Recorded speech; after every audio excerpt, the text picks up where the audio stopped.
好吵，好热！我不是刚熬夜给病人做手术吗？怎么到这儿来了？难道我穿越了？魂穿到了1976年，一个同名同姓的女孩身上。月月，下次你再这样，我也救不了你。阿芷怎么说也是你妹妹，明知道她芒果过敏，你还哄她吃，想害死她吗？妈，我真不是故意的，就是忘记了。你是我生的，什么心思会不知道？黄局长的儿子看上你妹妹高中毕业，想上门提亲，你强插一脚抢了这门亲事。原来是芒果过敏，难怪浑身都痒。黄局长的儿子抢亲事。妈，他高中毕业下乡当知青，你还能让小姨夫给他安排当小学老师，而我如果下乡，肯定只能去干农活。好了好了，你是我生的第一个孩子，我当然会为你谋划，不然也不会把下乡的名额换成阿芝。但你不该这么做，让你爸和爷爷奶奶知道了，肯定饶不了你。我知道错了，害死人，哭2声就行了。这偏心真是偏到嘎吱窝了。阿芷长得像他奶奶，我怎么也喜欢不起来。月月，黄局长的儿子真被你拿下了？当然，妈，你明天就把小妹送上火车，别让她看到。明天就要下乡，不行，我不能就这么不明不白的走了。下乡的事改不了，但这笔账必须算清楚。阿芷为什么要下乡？老秦给他找的供销社工作，怎么就成明月的了？真是鬼迷心窍！为了陈明月这个妓女，我好不容易搭上的黄局长的人脉，现在全毁了。说不说？黄局长的儿子看上月月了，我想着这样，不如让阿芷下乡，供销社的工作就给月月。黄局长就算知道，也不会说什么。苏白芷什么都有，我样样不如。这门亲事我抢定了。是你故意给阿芷吃芒果，让她过敏，自己去跟黄局长的儿子相亲了。奶奶，我没有。妈，你别污蔑孩子，都是我的主意。阿芷不知道自己芒果过敏，才不小心误吃的。友谊商店前台的工作也泡汤了，这么好的机会。小小年纪心思就这么歹毒，苏家容不下这样的人。阿芷，身体好点了没？别怕，你想说什么就说什么，奶奶一定会给你做主。奶奶，这就是家人的感觉吗？上一世当孤儿，我没体会过。这丫头最贴心，我说几句软话，这事儿肯定就过去了。扮柔弱谁不会？会哭的孩子有奶喝。上一世在孤儿院，这可是我的第1堂课。阿芷，芒果是你自己要吃的吧？姐姐让我吃的，她说我小时候过敏，长大了就不会过敏的。陈明月，你还不承认？哎呦！爸，我错了。孩子能抢亲，是你这个做妈的给的胆子，不然下乡的名额也不会换成阿芝。家里的户口本明月拿不到。阿华，明月这孩子嫁出去就别回来了，我们也不需要她尽孝。你这个做继父的已经算尽到责任了。还有，你给阿芷1000块，下乡后让她住在你妹妹家，每个月给她寄20斤细粮。妈，我们哪有这么多钱？我一会儿就给她，现在给。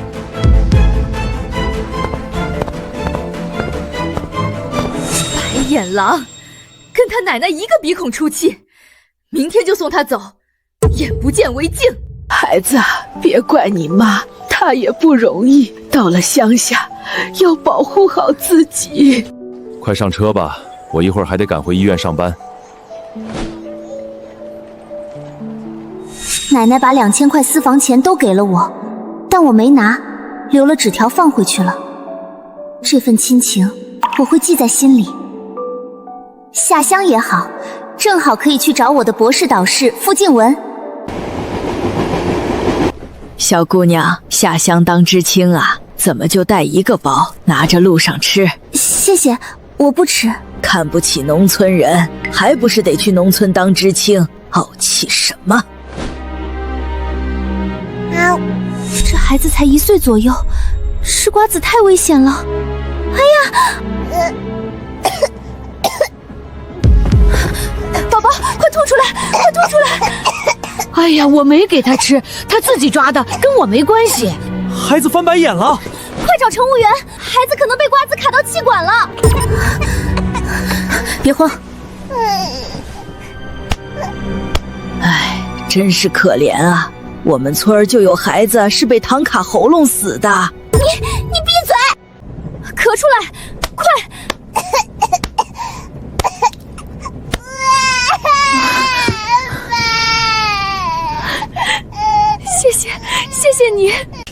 小姑娘，你是学医的？不是，我家人是医生，我姓苏，叫苏婉，你叫我苏婶就行。这是我的介绍信。同志你好。你好。跟我来吧。小子，我们在这儿。五官深邃，长得还挺妖孽。小姑娘，等等，谢谢你救了我家小宝。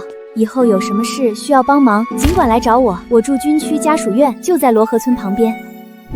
小姨，你是？小姨，是我奶奶给我脸上敷了药。哎，是阿芷，哎，快上车，天黑了不好赶路。阿芷，之前你妈说来的是你姐，怎么突然换成你了？你爷爷奶奶没意见？大壮，我们村的棉花苗有点不对劲啊。不止你们村，我们村的苗叶子下面也附了很多虫卵，真到天热的时候，怕洒药水都来不及了。我们村已经喷了1次药，没用，还越来越多。今年要是没收成，明年得闹饥荒。看来乡下的日子也不好过啊。阿芷，快跟我说说怎么回事。小姨，事情是这样的。那丫头真是太不像话了，都是你妈惯坏的。哎，阿芷，你是高中毕业吧？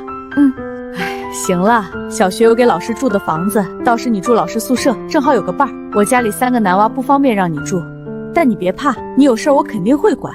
放假就回小姨家吃饭，这是你表哥的房间，今晚你暂时住这儿，他去城里念高中，周末才回来。被子枕头我都换过了。谢谢小姨，以后就麻烦你了。傻孩子，跟小姨还客气啥？表哥很想当兵吗？小姨不让我进厨房，反而逼着2个小表弟学做饭，说是要培养男孩子的独立性，怕他们以后娶不到老婆。比起我那个妈，我更喜欢小姨。等小学老师的工作落实，就得想办法赚钱了。我还有钱有票，但不能坐吃山空，得去废品站找高中课本，提前复习，考军区医学院，以后当个军医。上辈子太累了，这辈子该躺平就躺平。青秋，明天的老师考核你有把握吗？没把握，我平常看的都是闲书。装什么清高？听说村支书内定了一个老师名额，那个人也是下乡知青，是村支书的亲戚，只有初中毕业。初中毕业还想跟我们抢？他要是真入选，我们就集体举报，大不了得罪村支书。没错。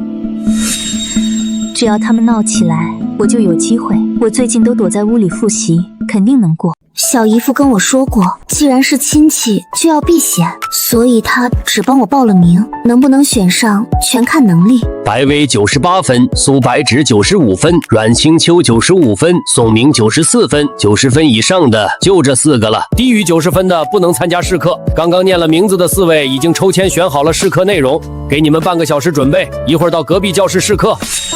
上一世我的主业是外科医生，兼职是个漫画家，可惜我抽到了音乐，待会儿教什么曲子好呢？你好，我叫白薇，刚下乡的知青。你好，我是苏白芷，跟你同一批的。你是村支书的亲戚吗？上来就打听隐私，准没好事。看来他提前调查过我，一会儿要是我通过了，恐怕还有麻烦。幸好我在试卷上留了个记号。玉妆成一树高，万条垂下绿丝绦。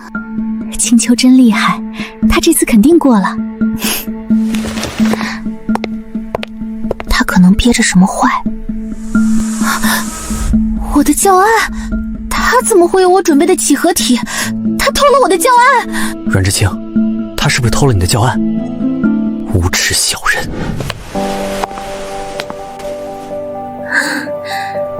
这首歌是致敬守在边境线的无名英雄，没有他们的坚守，就没有我们的安宁和平生活。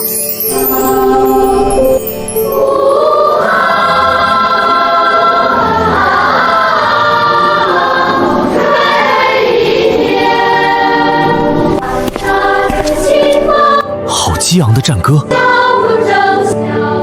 这女孩怎么有些眼熟啊？看来高校长今天没空，我们明天再来吧。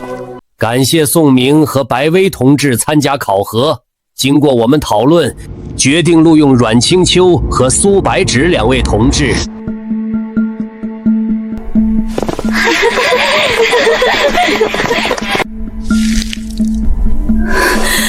高校长，我要举报！苏白齿的学历造假，他只有初中毕业证。高校长，这次考核不是要求必须高中毕业吗？对啊，如果初中毕业能报名，那我们也能参加考核。我听说过学历造假的，在高中读1年，再找关系拿毕业证。苏白芷，你的毕业证拿来了吗？我们入职前要审核的。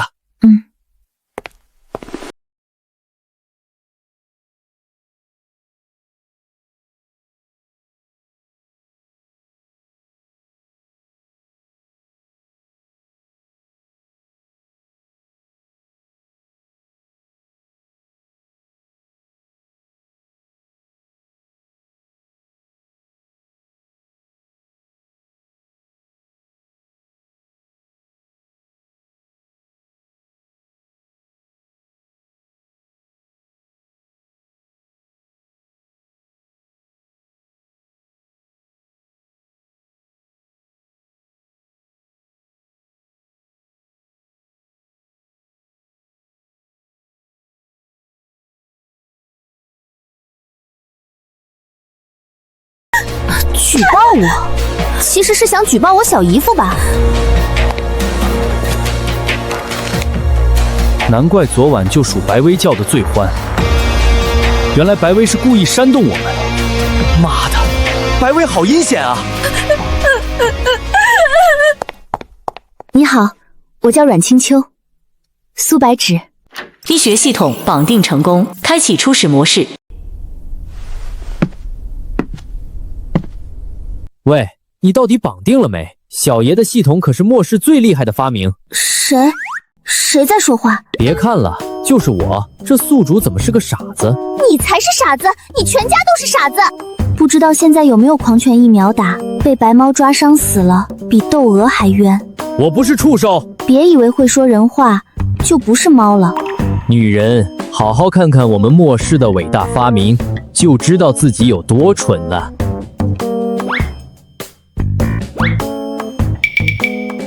你们末世挺穷的，连1粒米都没给我留下。被我吃完了。所以你再不绑定宿主，就会被饿死。吃鱼还是吃肉？肉。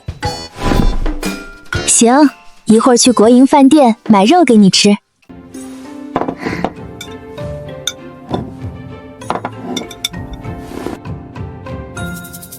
营长，你已经促成3对新人了，多我一个怎么了？你当我是媒婆？他们替我去相亲，为了给我媒婆红包，够拼的。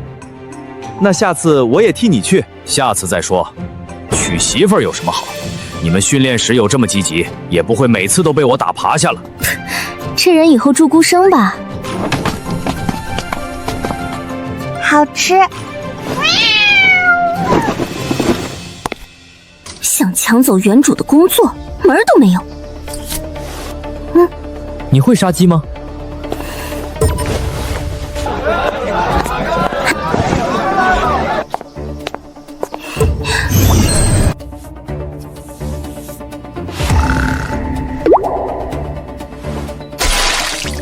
疯女人，用手术刀杀鸡，鸡怎么不用激光仪拔1毛啊？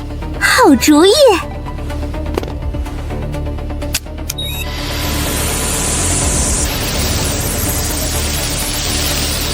这个疯女人不会用激光仪拔我的毛吧？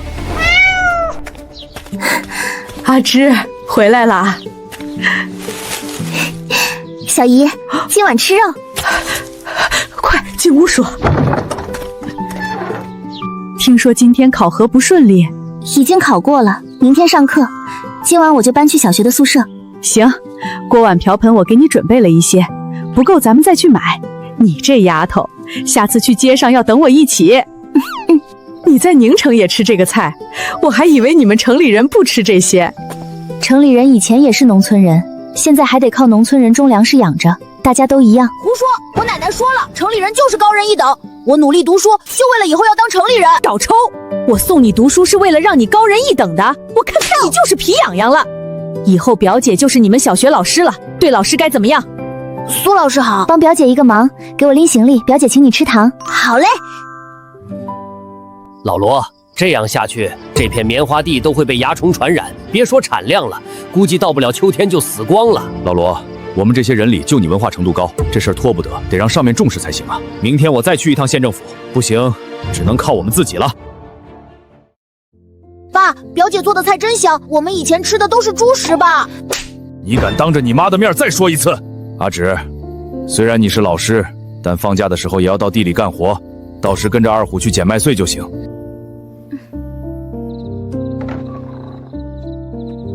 唉，村里的棉花地重换，你小姨夫心烦，不是冲着你。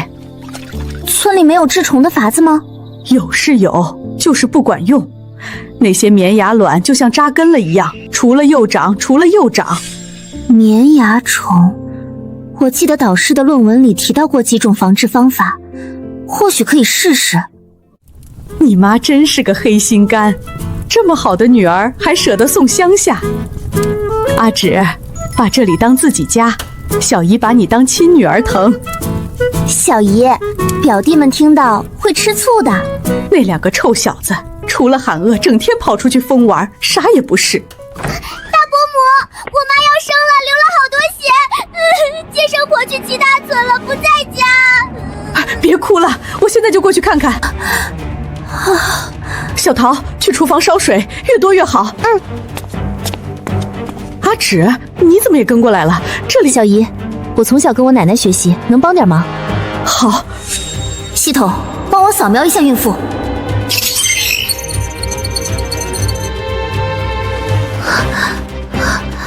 嫂子，我感觉不对劲儿。系统扫描的结果出来了，双胎，胎位不正，大出血前兆，必须立刻处理。胎位不正，我怀疑是双胞胎，得去医院。来不及了。我前世虽然主修外科，但跟着导师也学了针灸。阿芷，你会医术？这……小姨，交给你了，擦干净就行。它很健康。含住，一会儿按我说的用力。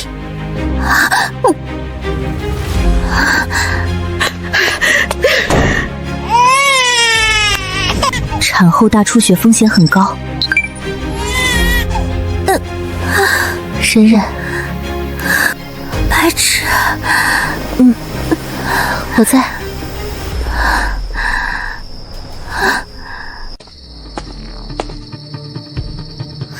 谢谢姐姐。快起来，你妈妈和两个弟弟都没事。这是一点心意，你一定要收下。阿芷，在村里别让人知道你会医术，容易被人举报。我跟娟子说好了，让她别往外传。小姨，红包就算了，别推了。今晚你算救了他们母子3人的命，这点钱不算什么。这孩子的医术太逆天了，但是处理2个孩子肚脐眼的手法，大医院的医生都做不到，这事连他爸都不能说。阮青秋，我回来了。丁，获取100积分，解锁空间商城。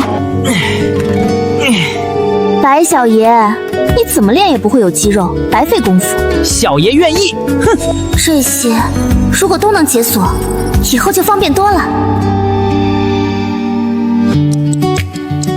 我想想，上一世导师提过的几种防治棉匣虫的方法，我先写了下来，说不定能帮上忙。谁写的？阿芷昨晚写的，说是以前在报纸上无意中看到的，让你试试看。好像大西北那边就是用这些方法除棉衣儿虫的。这说不定真能行。今晚我可能不回来，得去一趟县城。大伯母，我奶奶煮的红鸡蛋，她让我给苏老师送去。好好学习，以后像苏老师一样。唉，这虫害越来越严重了。可不是，不然也不会连学校停业，我们也都过来干活。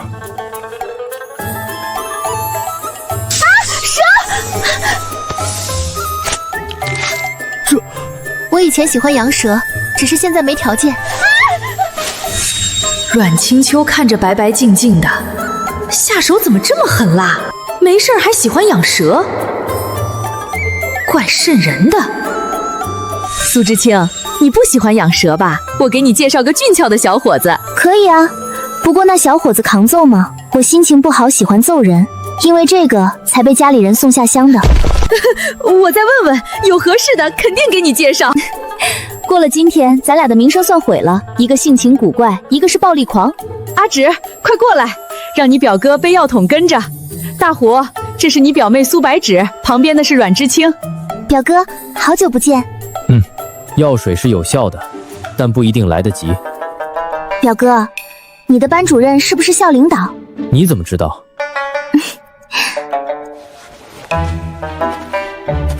这傻小子，这都听不出来吗？阿芷明显是在打趣罗振军有领导派头。今天的药白打了。小姨夫没有用我给的方法，照现在的情况，这批棉花苗基本要毁了。不行，不能让那些人回去，不然边境以后别想安宁了。2号执行命令，3号、5号跟我走，其他人原路返回，4号负责断后。走。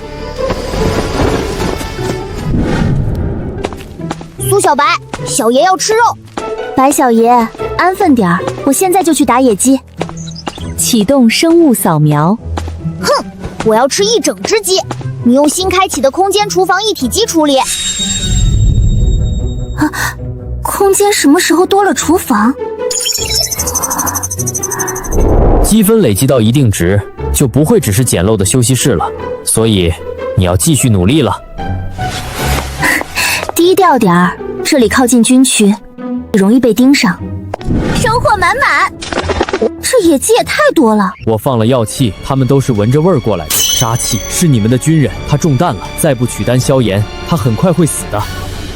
发现救治病人，救治成功可获1000积分。路北炎了，送到城里也救不了。唉，救人要紧。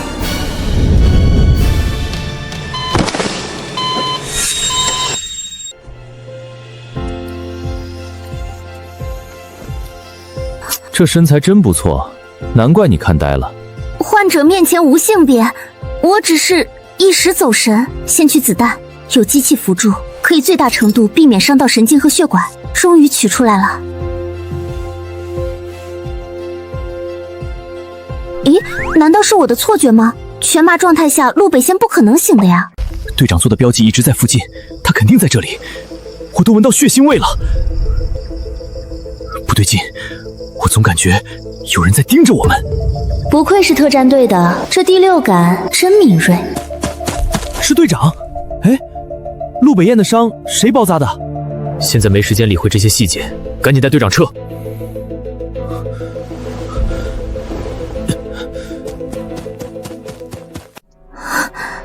伤得那么重，不可能跑远，在附近找找。不好，有情况！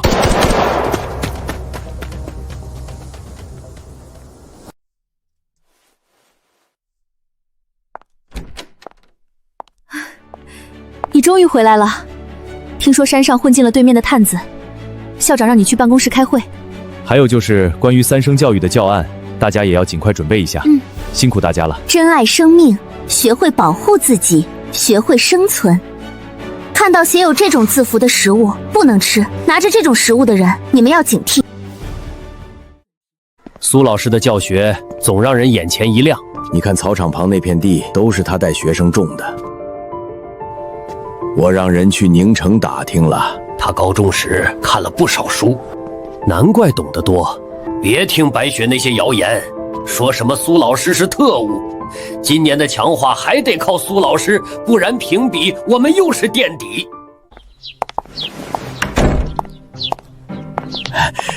苏老师，我求你件事儿。陈主任，您说。我想拜托你画学校的强化，最好有一个主题是3声教育的。能者多劳，苏老师，你自求多福吧。如果我答应，是不是就不用干农活了？那当然，画完最少要1个月，你还可以找个帮手，材料学校全报销。行，那让阮老师跟我一起画，我们明天就去镇上买颜料。每次又去施肥，我都吐得昏天遁地，太难受了。林知青，你这是？我结婚了，搬出知青点，沾沾福气。这就结婚了？你嫁给村里人了？蠢货，跟村里人结婚就是把自己埋进坑里，永世不得翻身。不是，我搬去旁边的部队家属院。什么？部队家属院？白知青，你要不去洗澡再过来？你要搬去部队家属院？我们已经领了证，在宁城简单办了酒。之前堂姐想给我介绍的就是部队的新营长，我没瞧上。嫁给部队的人，万一离婚不好离，我才不要一辈子待在这山旮旯里。挺好的，祝你们幸福。是啊，祝你们幸福，祝你们幸福。听说苏知青是你外甥女，我侄子在镇上当初中老师，让他们相一次，这斤肉就当相欠礼了。我什么时候答应相亲了？就你那被鸡啄一口都能躺3天的侄子，虚的都立不起来了吧？我呸！1斤肉就想跟我外甥女相看，滚！再胡说八道，我就去你家门口把你侄子得了脏病的事儿嚷嚷的全村都知道。估计是听说你外甥女会揍人才起的这心思。他家那侄子娶了2个老婆都被打跑了，家里人觉得找个能揍人的才扛揍。傻千刀的，呸！我好久不骂人，他真把我当病猫了。我外甥女才不会看上他侄子那样的。小姨，我看上谁了？阿芝，快坐下。小姨，是有人来给表哥提亲了？阿芝，你别急着找对象，你这模样在村里太惹眼了。我不急，政策时常变，说不定哪天我还能考大学呢。能考大学最好，女孩子结婚太早不好，容易碰到坏男人。你小姨夫脾气犟得跟头驴似的，那些治虫方法他根本没用，要不你劝劝他？没必要劝，我有更好的方法。野鸡哪儿来的？表哥，晚上我们一起去趟棉花地。我劝不动你爸，但喷药后的结果更有说服力。你想让我帮我喷你自制的药水？好，吃完饭我跟你去。这表哥藏得够深的，说不定以后能成真干部。大伯母，大伯让你去村办公室接电话。哎，白纸，走。阿玲，喂，明月快被她丈夫打死了，工作也丢了，要被送去下乡。你们公社那边还接收知青吗？你不是说明月找了什么局长儿子吗？怎么还家暴闹离婚了？没，他们就办了酒席，根本没领证。看来我那封信起作用了，不过这可不够。大姐，你当我们罗河村是收银所吗？现在收成不好，公社肯定不收知青了。那可以换吗？阿芷不是在乡下当老师了吗？让明月下乡把阿芷换回来。他心都偏到山沟沟里了，下乡快1个月，一个电话不打，一来电话就想委屈你，这算什么？大抢亲成功后，明知我芒果过敏，还哄我吃，我差点就没救过来。什么？陈明月对自己的妹妹都下黑手，这是谋杀！妈，我不回那个家了，你快给我再找工作。街道办到处找我，要送我下乡。供销社那边不去了，妈给你再找工作。那个畜生下这么重的手，报警吧！不能报警，要是查出我之前跟混混的丑事，我会被抓去农场改造的。我已经报警了，黄世仁现在就在警局，一会儿警察就过来。苏俊华，你疯了吗？你要想留在这个家，就把陈明月送走。我走行了吧？陈明月同志，请跟我们走一趟。爸妈，救我！我知道错了。听说了吗？这妓女跟小混混搞一起，才被黄局长儿子打的。苏家真倒霉，亲女儿被抢亲抢工作送下乡，他妈跟没事人一样。要不是知道阿芝是他生的，我都以为她是后妈了。我要再催一催老头子，得让京市那边快点动起来，不能让阿芝再受苦了。白纸，一会儿我想去一趟废品站。行，我们分开走，下午5点在邮政局门口集合。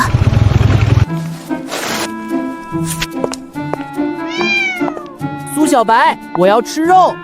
大娘，您知道黑市在哪儿吗？小姑娘，最近好像在抓什么人，你别去黑市了，那里危险。大娘，我主要是想去买些旧书。我是小学老师，想买回去给孩子们读。走到那条巷子尽头，左拐就有一家旧书贩卖店。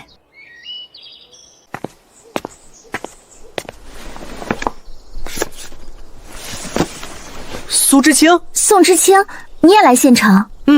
今天拉抽水机过来修，我顺便过来学习。子弹取出来了，而且没伤到血管。老傅，这缝合技术跟你的一样，是不是偷偷收徒了？好精湛的缝合技术，愈合后基本不留疤。倒真想见见给他做手术的人，这手法比我还高明。既然做过手术了，他怎么还没醒？深度睡眠更有益于恢复。我们翻了整座山，没发现任何可疑的人。山上的报警器可能是对方不小心碰到的。你真当按下山上报警器是无意的？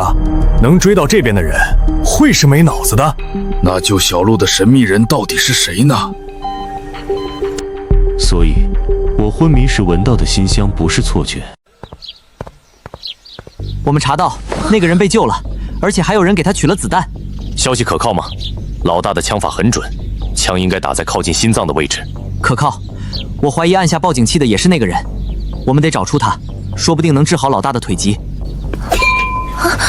谁？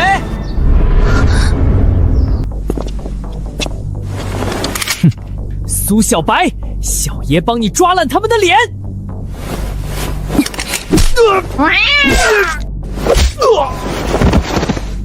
刚才没看清是谁扔的罐头，差点就吃花生米了。白芷，你可算来了，我还以为你出什么事了。听说现在城里不安全，我们早点回去吧。小姑娘，我们又见面了。怎么没到家属院找我？上次的事还没谢谢你。那天我也是恰好遇到而已，方法我也是在书上看到的。姑娘，我还不知道你的名字，在哪里当知青？我叫苏白芷，在罗河村的小学当老师。改天再找过去，邀请这姑娘到家里吃顿饭，表示感谢。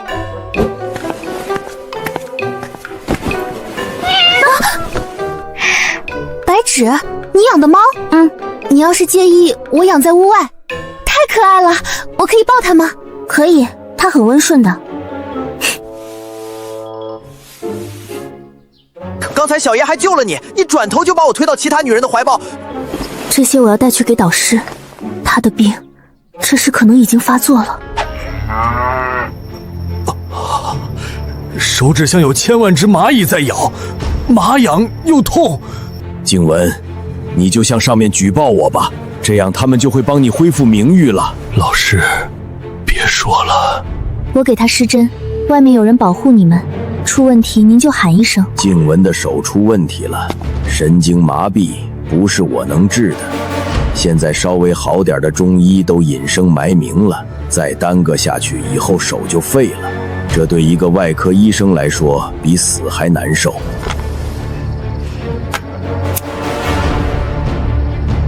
你想从我这儿得到什么？你现在还有什么？有小黄鱼吗？你怎么会这种缝合方法？多缝衣服自然就会了，不就是隐形缝合吗？村里会缝衣服的老人几乎都会。我爷爷奶奶是中医，爸爸是儿科医生。我还没下乡时看过您的报道，今天我是来拜师的。行，明天你过来，我考考你。拜师礼。故意录这一手，为的是半个月后的动乱。我能跟着师傅去临时医疗点了。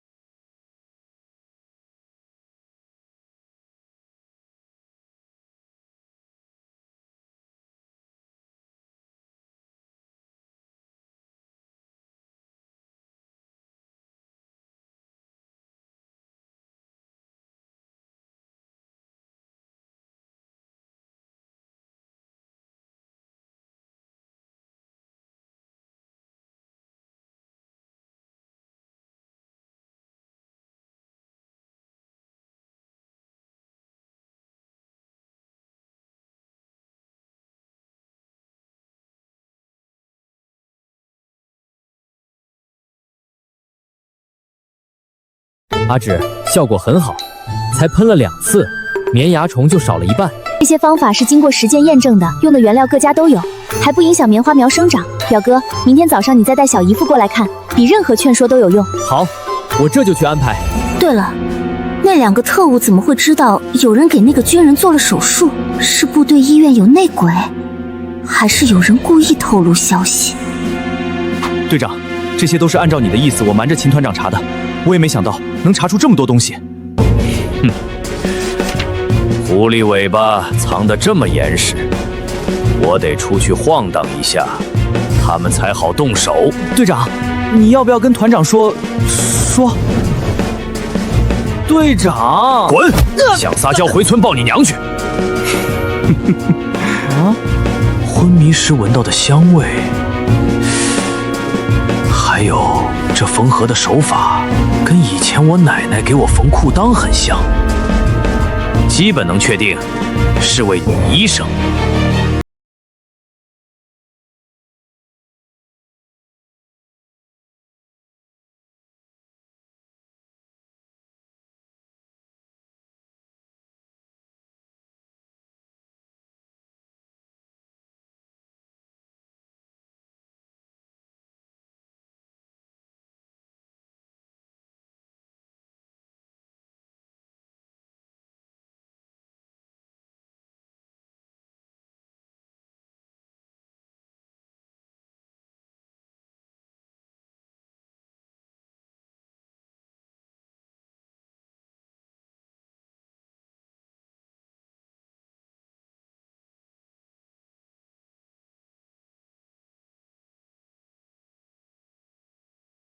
一边是守卫边境的军人，一边是国家的未来，这构图活力与肃穆感同在，单靠线条是不够的。青秋，帮我递一下8号色。你还没画完？这才哪儿到哪儿，刚完成了一半呢。我从空间商城里买了特殊的固色药水，擦都很难沾掉。明天一大早，这幅画一定能震惊所有人。我刚才站那儿，看到的是学生们向国旗敬礼。不对，我看到的是战士们在冲锋，学生在宣誓。他们在互相敬礼。你们说的都对，这幅画从不同的位置看到的画面是不一样的。老高，咱们挖到宝了。这强化能让我在教育部开会时挺直腰板了。怎么会这样？昨晚收工时颜色还这么绚烂。您好，这里是虹溪公社小学，我是苏白尺。小苏，我是苏婉。明天有空吗？来我家吃饭，我给你做酱肘子。唉，能诱惑吃货的，果然非美食莫属。苏老师，你画的强化太神了！刚才校门口都围满了人，还是大队长拿喇叭喊上工才散开的。今年评比肯定拿第一。是我和阮老师配合的好。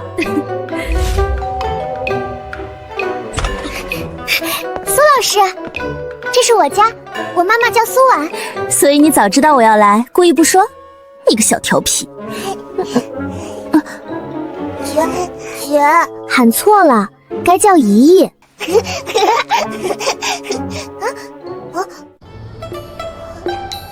陆叔叔。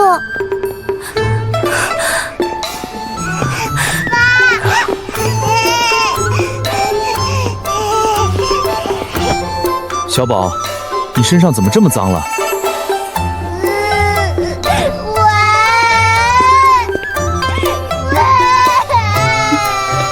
臭小子一来就惹小宝哭，欠揍！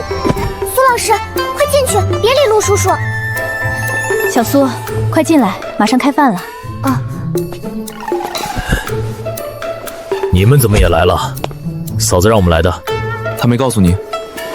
嫂子，你忙一天了，我来搭把手。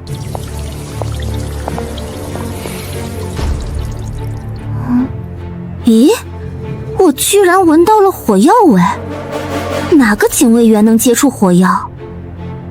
啊，还是他刚从靶场拔回来。这个男人应该能应付，不然就白瞎了一身腱子肉。小李，手滑了。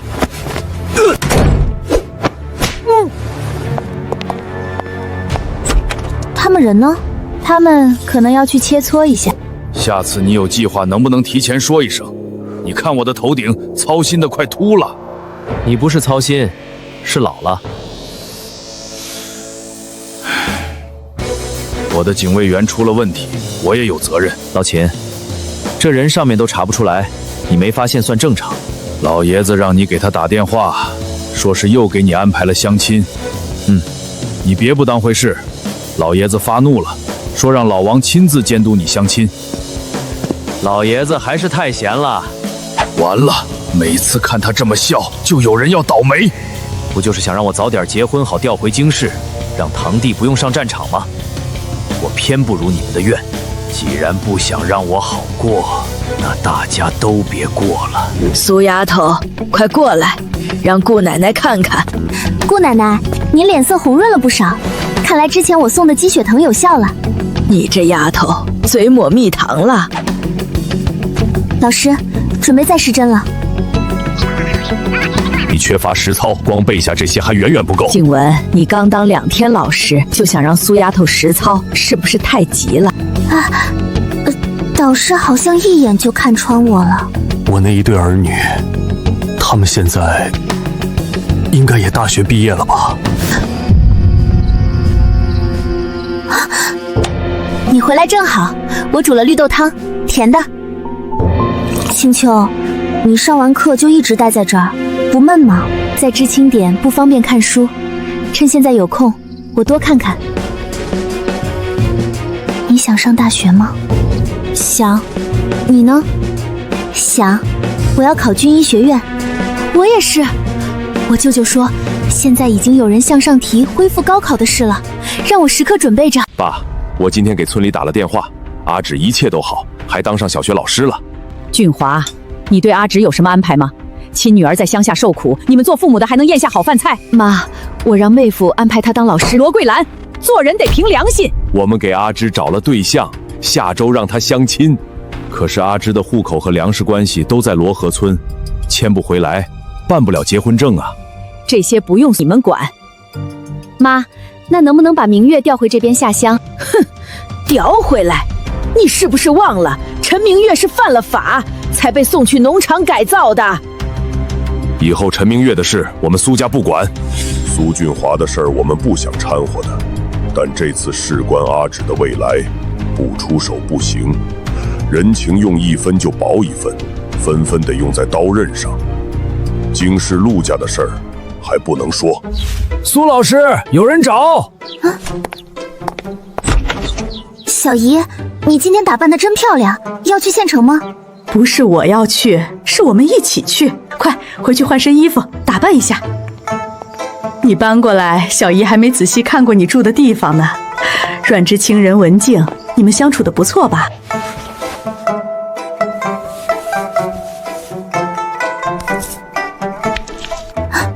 小姨，你不会是要带我去相亲吧？到了就知道了。拖拉机还在外面等着，咱们快点。阿九不离十，肯定是相亲，不过应该不是村里人，不然小姨也不会这么积极，还大老远的去县城。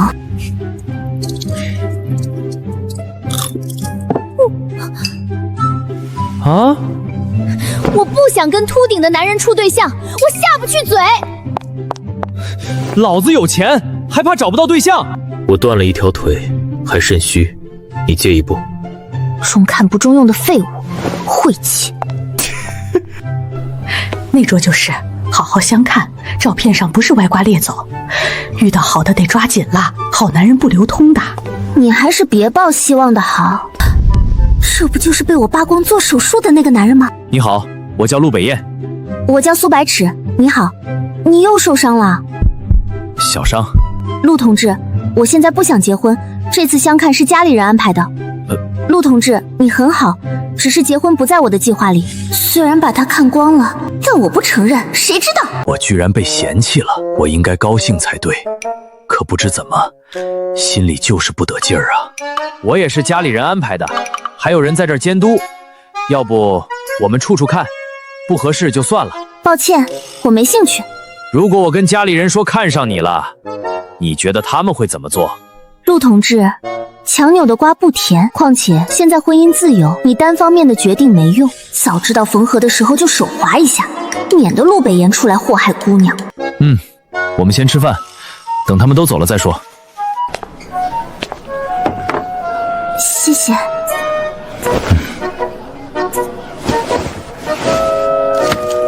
所以陆北夜是故意绑着绷带，用来吓跑相亲对象的。我不想再相亲了，你应该也是，所以要不要跟我合作？合作？但我好像比较吃亏。你想要什么补偿？没想好。跟你合作，有种羊入虎口的感觉。所以要冒险吗？该怕被缠上的不是我，谁怕谁还不一定呢。合作愉快。我要去旧书店。我陪你去，巷子里不安全。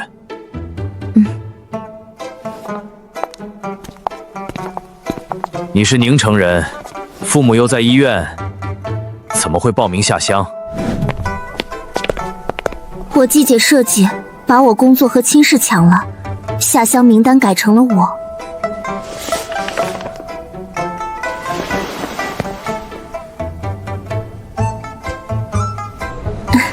我买好了，一会儿去趟邮局。我今天放假，一起去。这条巷子平时很多老人坐着落脚，今天怎么一个人都没有？别回头。一会儿你往巷子口跑，不要回头。来不及了，我们在巷子里走了2分钟，没一个人路过，两边口子可能都被人堵住了。我们早就被盯上了。那等会儿打起来，你躲在我身后。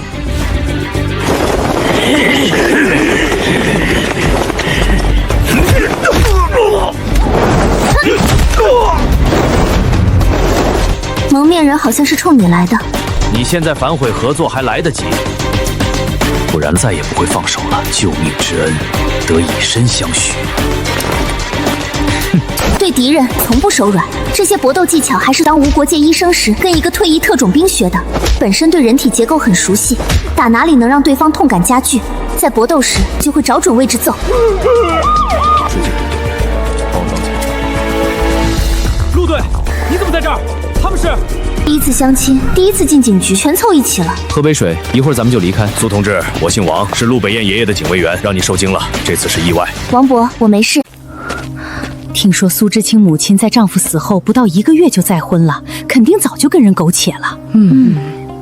有其母必有其女，那天被警察当街抓了，她还有脸在学校教书啊？人不可貌相，有些人看着安分，其实骨子里骚狐狸似的。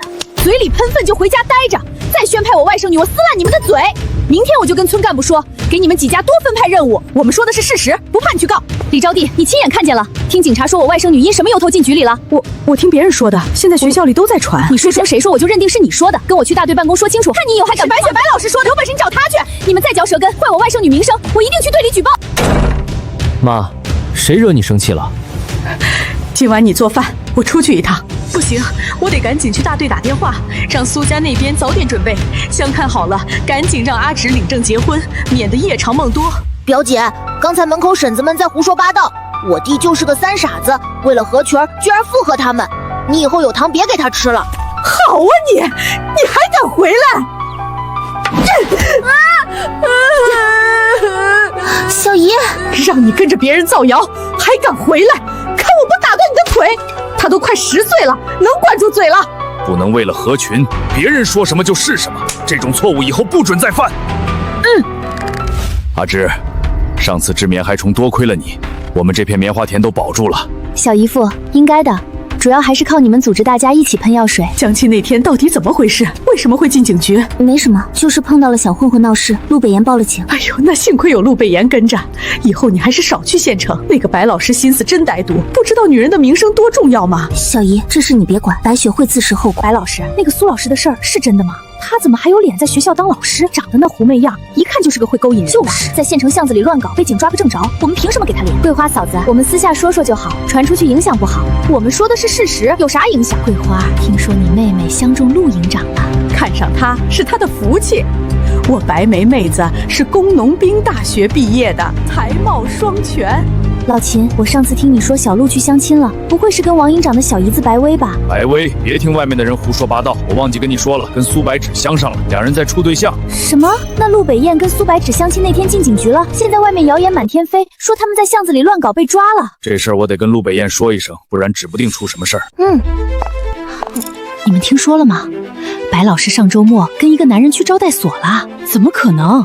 他男人不是出任务还没回来吗？去招待所那个男人是白雪的堂哥，准确的说是白薇的哥哥，是过来出差的。白薇为了炫耀，被罗振军一套话什么都说出来，可惜谣言就是越传越歪。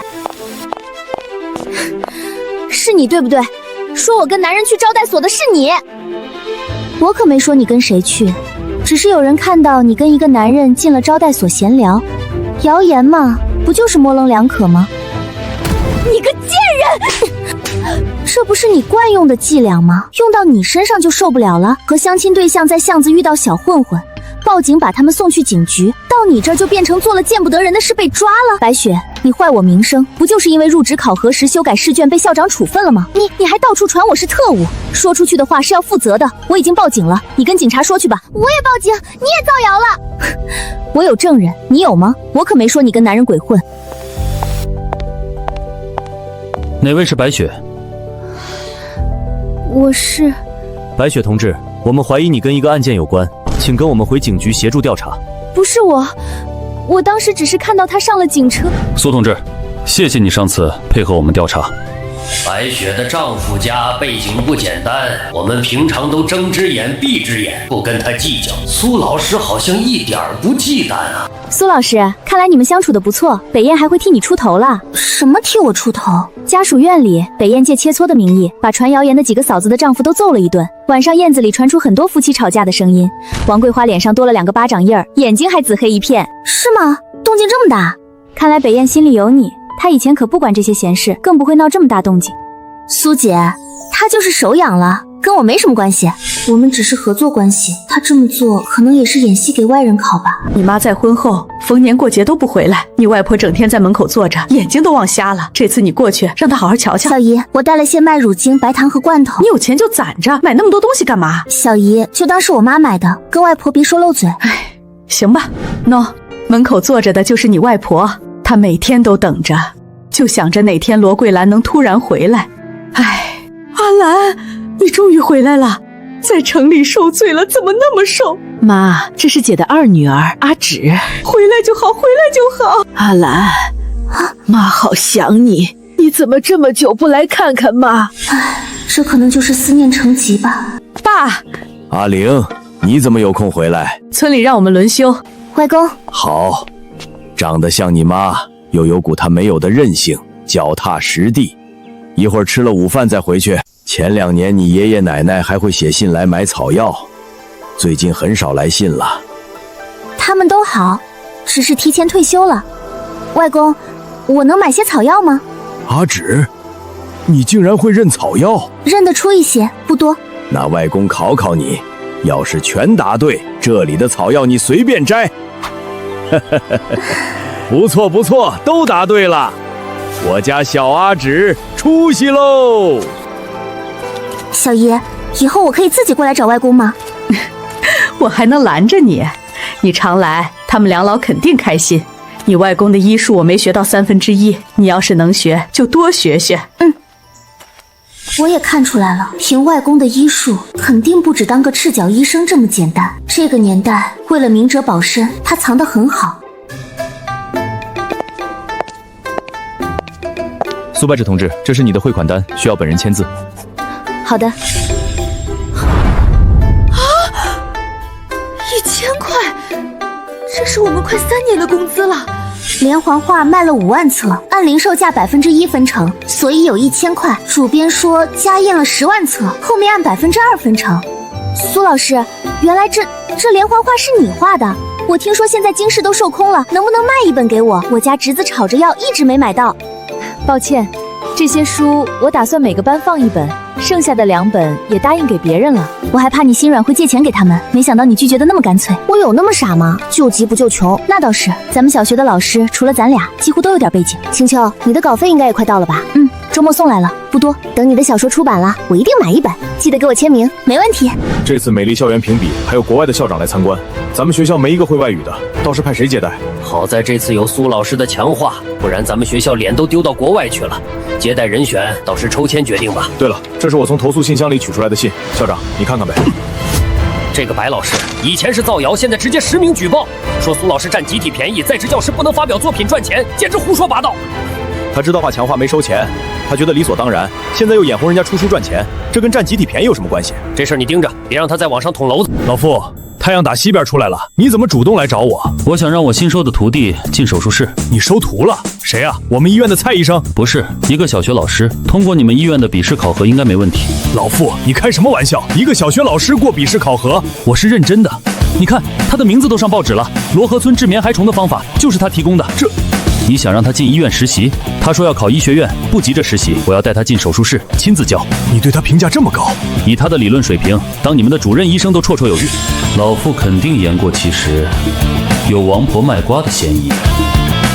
不过答应下来也无妨，反正要走正常考核流程的。苏同志，我是不是该去你小姨家拜访一下？不然怕要露馅了。咱们就是合作关系，没必要这么较真吧？你现在两手空空的去好像也不好，下次吧。不较真怎么显得像真的？我早就准备，择日不如撞日，就今天吧。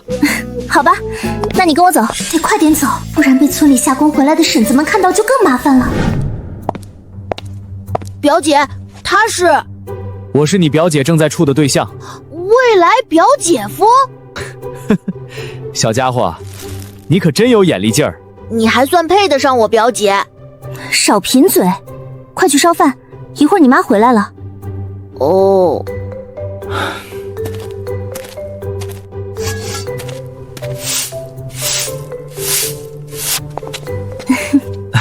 我才刚开始扫，不可。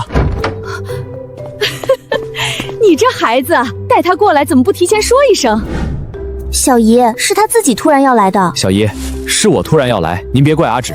我爷爷打电话把我骂了一顿，说我不懂礼数。哎，你爷爷也真是的，这事儿哪能怪你呢？小姨，让陆北言做，正好考验一下陆北言。他非要立这个好女婿人设，我成全他。等高考后就摊牌，看他还怎么演。你啊你，要是把这么好的对象吓跑了，哭都没地方哭。谁哭还不一定呢，说不定我能找到更好的。你怎么想的？多了解一下，该定就定下。先处着呗，没了解透哪能随便结婚呢？家里情况你奶奶那边肯定打听清楚了，这小伙子人也不错，还要了解什么？万一要是他会打人呢？我小胳膊小腿的不扛揍。这话别人说我信，我这外甥女说我怎么一点不信呢？来，干了。陆同志，这样的拜访其实没必要，反正以后也不会有交集。如果我是认真的呢？我没有结婚的打算。如果你有除了合作之外的心思，那我们的合作现在作废。算了，到时再说。说你个大头鬼！我不喜欢这种失控的感觉，所以还是先远离吧。只要闭上眼，脑子里就全是他的样子，有什么东西在心底生根发芽了。要是有相机就好了，能把他们都拍下来。拍什么照片？现成的画稿要不要？真送给我？这些话都在我脑子里，稿子留着也没用。谢谢，我会好好保存的。苏老师、阮老师，来一下办公室。苏白芷、阮清秋，明天有外宾要来，需要2位老师陪同翻译，大家抽签决定。抽中的有30块补助，还发1套职业套装。好了，没拆开的不用看了，这次就由阮老师和苏老师接待。你们俩先回去收拾下衣服，今晚就要去县城招待所住。咱俩真倒霉。顺其自然，说不定有惊喜呢。学长，你怎么还没打结婚申请？伟人说了，不以结婚为目的的处对象都是耍流氓。我倒是想负责，但不想勉强他。钱叔叔，北燕，你怎么知道我今天到？我妈打电话回来，让我一定要接到您。西裤下空空的，应该是左腿肌肉萎缩了。我们都到了，连车都没安排。Sorry， 我们的 car 快来了。吴主任，明天我就不过来了，他们听不懂我的英语。翻译员临时跑了，这可怎么办？嘿，你们的热水烫死人了！房间里还有虫，让我们怎么睡？听不懂人话吗？真是蠢猪！先生，您发牢骚前是不是也该自我反省？你们来轻省，为什么不提前找好翻译？你会说外语？哦，上帝，太好了！你快帮我跟前台服务员说，我们房间的热水太烫，还有很多虫子。你好，他说他们房间的热水太烫，还有很多虫子。好的，请稍等。抱歉，我叫盖伊，劳伦斯校长的助理，你能当我们的随行翻译吗？我们付钱。我们是随行的老师，明天会全程陪同。太好了，你们的名字是？我是阮青秋，他是苏白齿。哎呦，苏老师，阮老师，之前听老高夸你们，我还不信，没想到你们比他说的还优秀。这次辛苦你们了，有什么条件尽管提。不知道是之前谁一直驳回他们申请的随行老师补贴。当时你可没这么好说话。我外公留过洋，从小教我英语，但我学的基本是哑巴英语，从没跟外国人说过话。难怪你能看懂外本书，我是在图书馆跟馆长学的，实际上是当无国界医生时练出来的。你太厉害了，没有语言环境学外语太难了。我不只会英语，轻省交界的几个国家语言我也能听懂一些。啊，你这么厉害的吗？我得更努力才行，不能被苏比一甩下太远。子弹卡的位置太刁钻了，取弹很可能会伤到神经血管。国外的医生都建议不取，我们没必要冒险吧？好了，今天先到这里，都散了吧。钱之琳是国家急需的人才，这次手术不容有失。这是我的方案，这么重要的方案，刚才讨论会你怎么没说？我说了他们会听吗？这片子我想给我的徒弟看看，他可能有不同想法。片子只能在我的办公室看，不能带出医院。钱之琳在轻省的消息没传开，王院长也是以防万一才这么谨慎。这次手术如果成功，我和老师就能搬出牛棚，重回医院了。This is incredible. How can there be such cool paintings here? 这幅墙画是你们的美术老师画的？苏，你知道墙画是谁画的吗？我和阮真秋一起完成的。盖伊，我只负责补色，主要是他画的。你很有天赋，愿意出国留学，我们可以提供最好的条件，免学费，提供奖学金和住宿。抱歉，我志不在此，以后我想当医生。当着我的面挖墙脚，这合适吗？苏，你知道拒绝我意味着什么吗？劳伦斯先生，我们还是先参观学校吧。他这么急切，更像想证明什么，而不是真心想培养我。他难道是国外的大学校长？不然不会这么有底气吧？阮老师，快问问那个记者，劳伦斯到底是不是大学校长？好的。 Yes, he is the principal of a famous university. Many of our country's Erasmus and military 校长. Did you not know? 北燕，我好像理解这幅画了。回到这里，就像这画里说的，刻舟求剑，舟还是原来的舟，却再也找不回当初的剑了。我理解的恐怕和钱叔叔你理解的并不同。我至今都不清楚自己到底在寻找什么，人一停下来就觉得心里空落落的。哈兰，我不是在做梦吧？你真的在这里？劳伦斯，你怎么会在这里？我是特意来找你，我已经联系好了帝国最权威的外科医生，这次绝不会再让你失望。原来他是来找人的。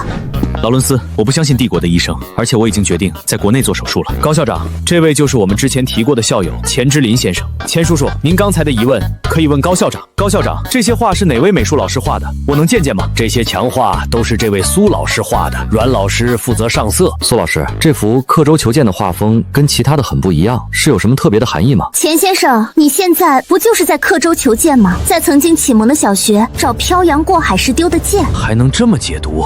苏老师，你觉得我在国外丢失了什么？一个能让劳伦斯追到这里的人才，此刻一定在回国发展和留在国外之间犹豫不决。你在这里学习时的初心，看来这次外宾来访的目的就是为了争夺钱先生这位人才。难怪这些外国佬对一所农村小学这么感兴趣，原来都是幌子。初心，苏老师，如果换作是你，面对国外的优渥待遇和国内现在的环境，你会如何选择？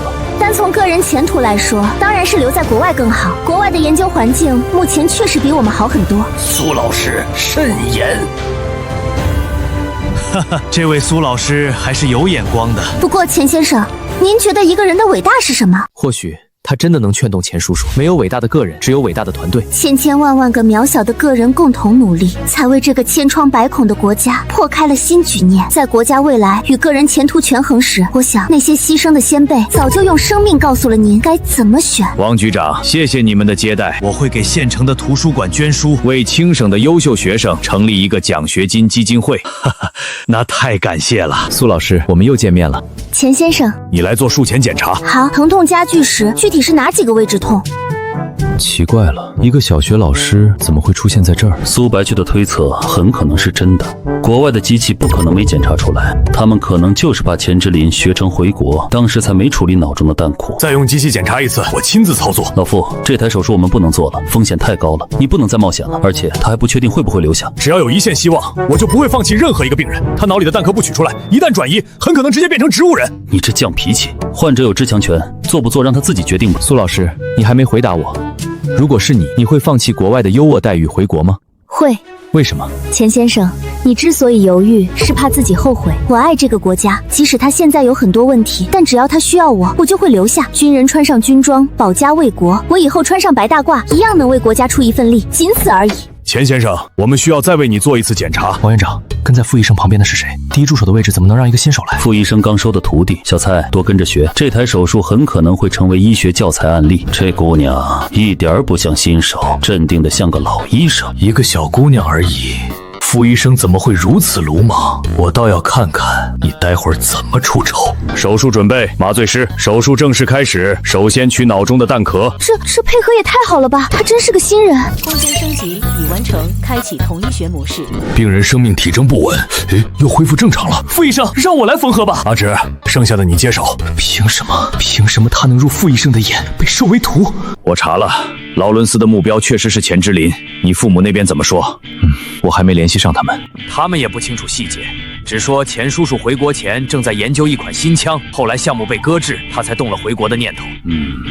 恐怕不止新枪那么简单。对了，你爷爷让我问你什么时候带小苏回京市，你小子不对劲儿啊，真陷进去了。要不要我教你几招？好歹我有点经验。你追嫂子的时候，我跟罗二牛可一直跟着，你那傻样，我半夜想起都能笑醒。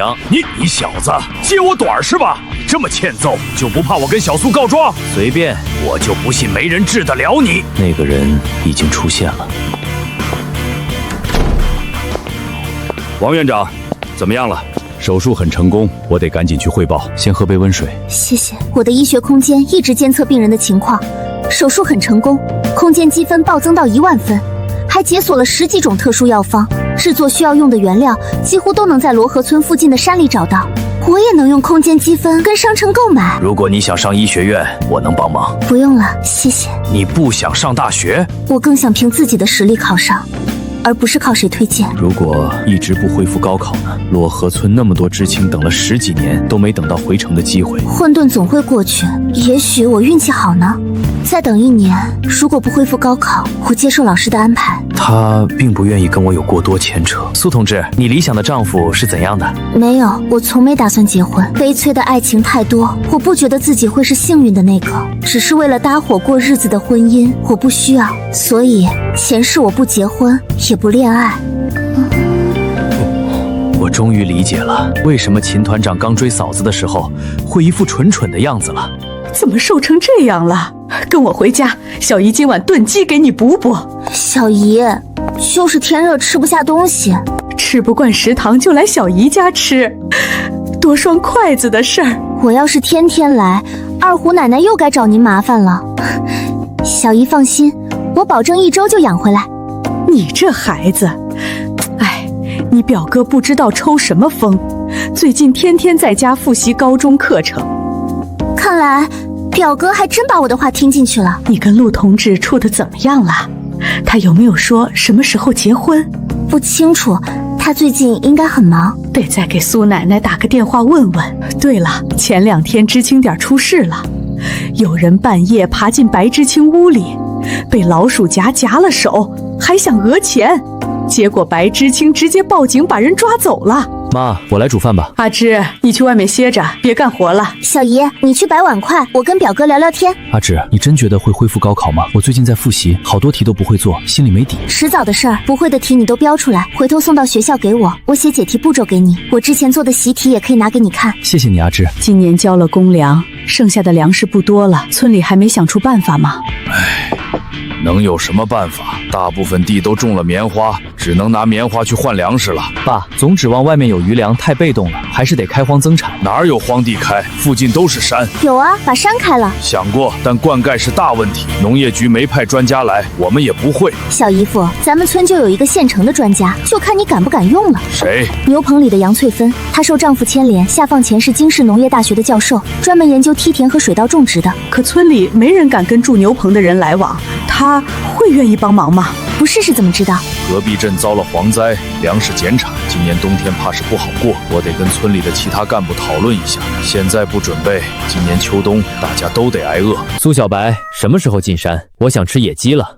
周一下午带学生去山上研学，到时候你自己去抓。消炎药、止血药粉、麻醉粉，这些都能做。还是抓野畜好，找到一只就能找到3库。消炎药、止血药粉、麻醉粉，这些都是急需的常用药，有备无患。雷燕，怎么被嫂子赶出家门了？呸！就不能盼我点好？没要紧事儿，我能这么晚来找你？难说，毕竟已婚男人的脸皮厚。你把自己也骂进去了。看看这个结婚申请函，谁批的？我没写过这东西。结婚证已经送到京市了，现在你和苏同志是合法夫妻。我爷爷批的，他怎么又胡乱安排？你不是喜欢苏同志，在处对象吗？难道你想耍流氓不结婚？有没有可能人家压根看不上我？刚看到结婚申请时，我的确有股冲动，就这样吧，让她成为自己的妻子。可是我不想她受委屈，更我不想她连选择的权利都没有。折断她的翅膀，把她绑在身边，她应该去追求自己想要的生活。你们处对象是假的，为了骗老爷子，你对他有好感，为什么不直说追呀？她不想结婚，要读大学。现在她是下乡知青，暑假就要下地干活，你舍得？正好结婚证有了，你赶紧申请住房，让她住进家属院。老首长，您这么做不怕阿安跟您闹？现在领了证也能离的，您这操作有点不妥。臭小子，没我当年的魄力，追个媳妇儿都磨磨蹭蹭，我这是推他们一把。真以为我不知道他们是假处对象？小样儿，跟我斗还嫩了点儿，我就赌他舍不得让那丫头去地里干活。苏老师，我们要爬到山顶吗？那里的野果早被摘光了。你真扫兴！罗二妞娇里小气，不许欺负女同学。大家原地休息一下。没想到山上还有这么大的空地，跟野餐一样。以后可以多组织这样的活动，你看他们多开心。快来抓我呀！你们抓不到！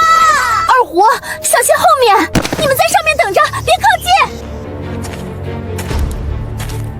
苏老师，你看这里有好多小白花。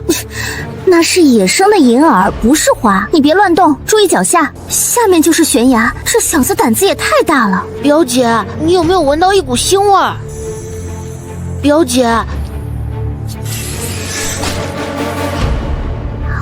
苏老师，被咬了吗？伤口在哪儿？这里。你怎么在这儿？这样不行。别，我吃了解毒丸，没必要再多毒一个。我背你上去，伤口要尽快处理。白池，你没事吧？被蛇咬了？那你赶紧去医院。我送他去医院。胡闹！自己做的解毒丸怎么能随便吃？小姑娘，这种蛇毒必须注射相应的血清才行。我自己缝。你不敷麻药吗？几针而已，没必要。这姑娘，这技术绝对是专业的。我刚才在医院说的话是认真的。出了什么事儿？我爷爷私自做主，给咱俩办了结婚证，户口本应该是他从你家人那里拿到的，我也是刚知道，对不起。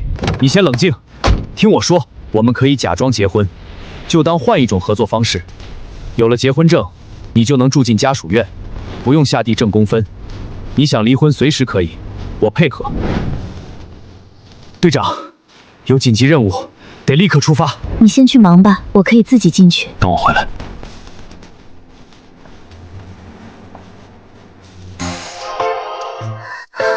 女人，你吃了解毒丸就没点别的感觉，比如身上发出臭味？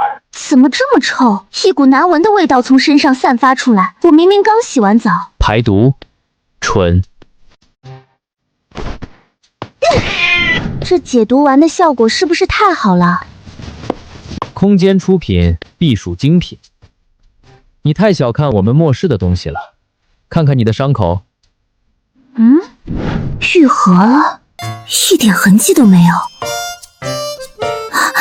不行，得重新包扎好，装成美好的样子，不然太引人注目了。上面也太没人性了，我们才出任务回来1天，你又没媳妇儿，多出任务，攒点老婆本不好吗？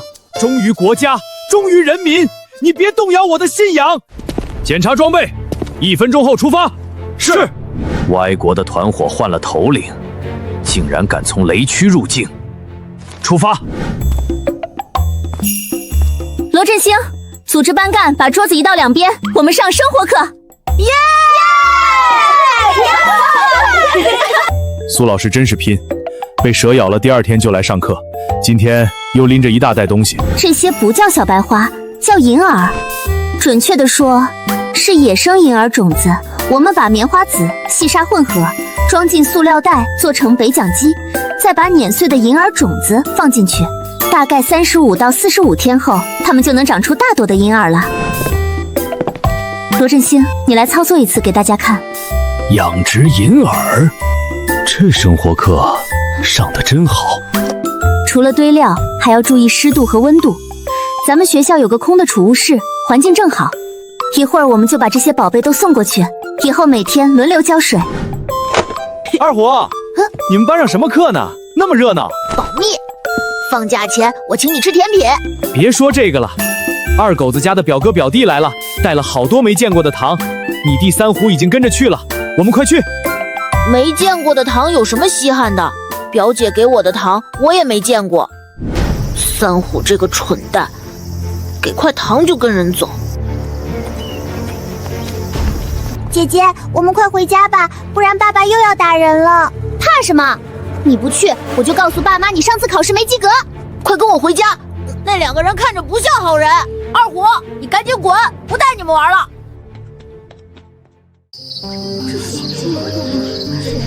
你家孩子也没回？没回，大妞二妞都没回。死丫头，回来我打断他们的腿。学校早没人了，你们去别处找找。都找过了。二虎，你看到我家二妞了吗？放学时，一群孩子跟着二狗子进小树林了，说要去山洞里找糖吃。他们还没回家吗？进小树林？跟谁？罗大牛、二狗子，还有二狗子那2个奇怪的表哥表弟。表姐，刚才就是这么回事。孩子们往哪个方向走的？出事了，我得赶紧校长打电话。二虎，快回家叫你爸爸带人去小树林。大妞，二妞，二狗子他妈是孤儿，哪来的表哥表弟？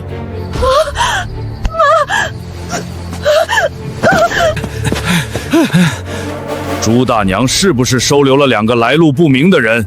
还没跟村里报备？他们给了20块钱，说就住2晚。你小心，等着坐牢吧你！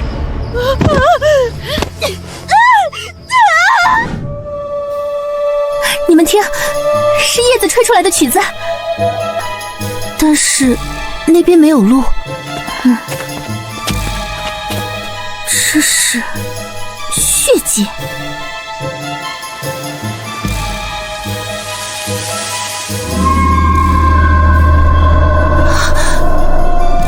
阮老师，罗二妞，苏老师，你是罗二妞？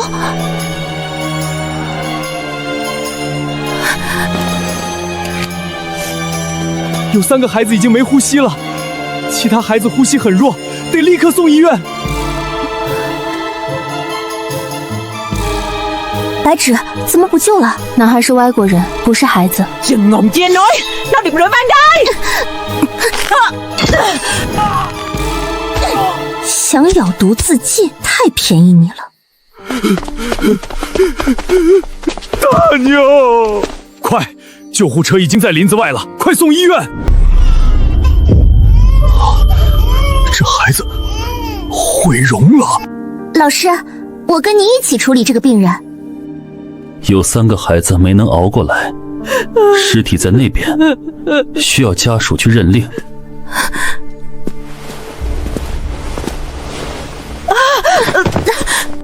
这个孩子是谁？这不是胡营长家的大宝吗？造孽呀！那么晚没回家，后妈都不出来找。去家属院找人。去办公室谈。王院长，这次的事太恶劣，我们一定会把另一个凶手抓到。我想说的是，要不是苏同志用了自制的止血药粉，那些孩子估计都救不回来了。苏同志还会制药？这事儿得保密。听说胡营长的老婆是罗河村的知青，现在怀孕了。是啊，可不是嘛。胡营长昨天刚出任务走了，可怜啊，死了亲爸都看不到。你个小妖精，把我儿子迷得晕头转向，连亲儿子都让你这么作践。现在你顺心了，我的大宝没了，你会遭报应的。胡营长媳妇儿身下流血了，不会流产了吧？婶子，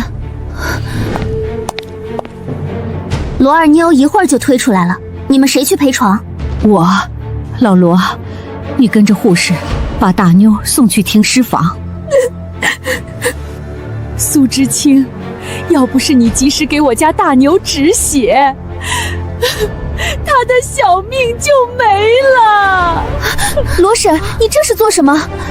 小心！为什么没给我家大宝止血？你们都欺负他是没妈的孩子吗？大娘，我们赶到时，胡大宝已经没呼吸了。呸！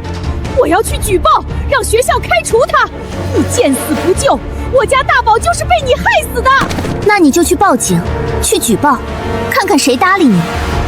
我没拉着你孙子进山，也没见死不救。你有时间在这撒泼，还不如把他的后事办好。你突然请假，那个何大娘肯定会更得意，以为自己得逞了。这里写了银儿养殖的注意事项，麻烦你了。啊，没有这事，我也打算回家一趟。小姑娘，你是工农兵大学的学生吗？不是。不是学生还买京市的杂志看，装成读书人好找对象。像你这种装模作样的人，我见多了。嫂子，你小心点儿，嘴巴控制不住喷粪就闭上，免得熏到别人。你说谁嘴巴不干净呢？谁应声就说谁。阿玲，别闹事，我今天非撕烂你的嘴！对不起，他脑子有问题，今天没吃药。何玲，你最好安顿些。那个女人肯定能卖个好价钱，下一站是百事，我们一会儿动手。可怎么骗她出来？上车后她连洗手间都没上。这么白，肯定能卖高价。你一会儿去切收间等着。这声音是熟人，目标是我。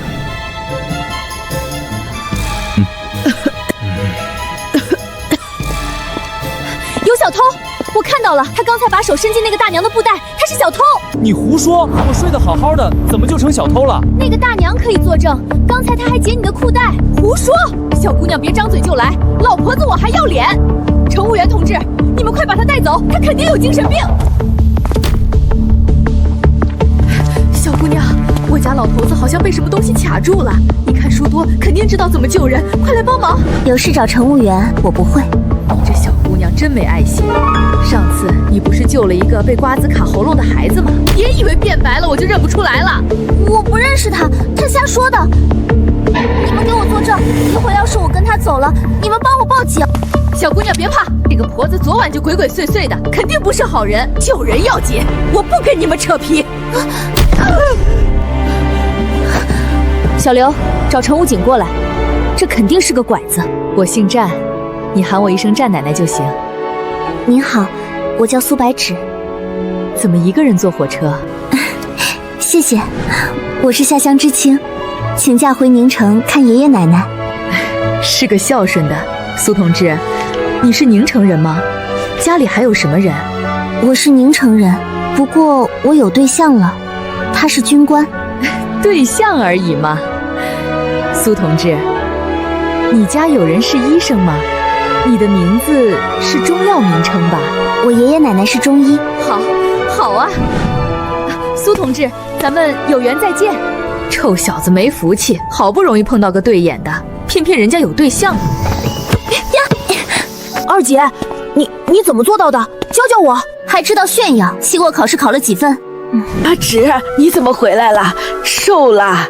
奶奶、爷爷，我请了1周假回来陪你们。阿芷，陆同志跟你说了吗？你们的结婚证办下来了，你别怪奶奶私自做主。假期到地里干活太辛苦了，奶奶舍不得。奶奶，仅此一次，这么重要的事，我想自己做主。奶奶什么都不干涉你。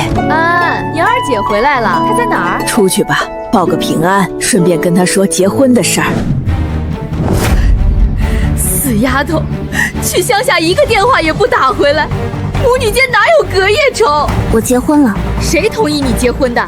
死丫头，嫁给乡下人，以后苦一辈子，像你小姨一样。你不也是乡下人，张口闭口的贬低小姨过得挺好的，外公外婆的钱都是她捏着。罗桂兰，你要是敢向上举报，你的工作还能保住吗？妈，她在乡下结婚以后就回不了城了，少来假好心。你是怕拿不到高彩礼补贴陈明月吧？哼，她的婚事是我同意的，彩礼你一个别想拿。京市陆家不是你能惹得起的，想让陈明月好过些，就别动歪心思。妈，你跟陆家说说，明月摔断腿了，能不能调回青省下乡？他是去改造的，我们苏家还要脸。阿芷，跟妈回家。我跟奶奶住，不回家。这几道题重做，学习态度不端正。我忘记了，能口算的题非要写过程。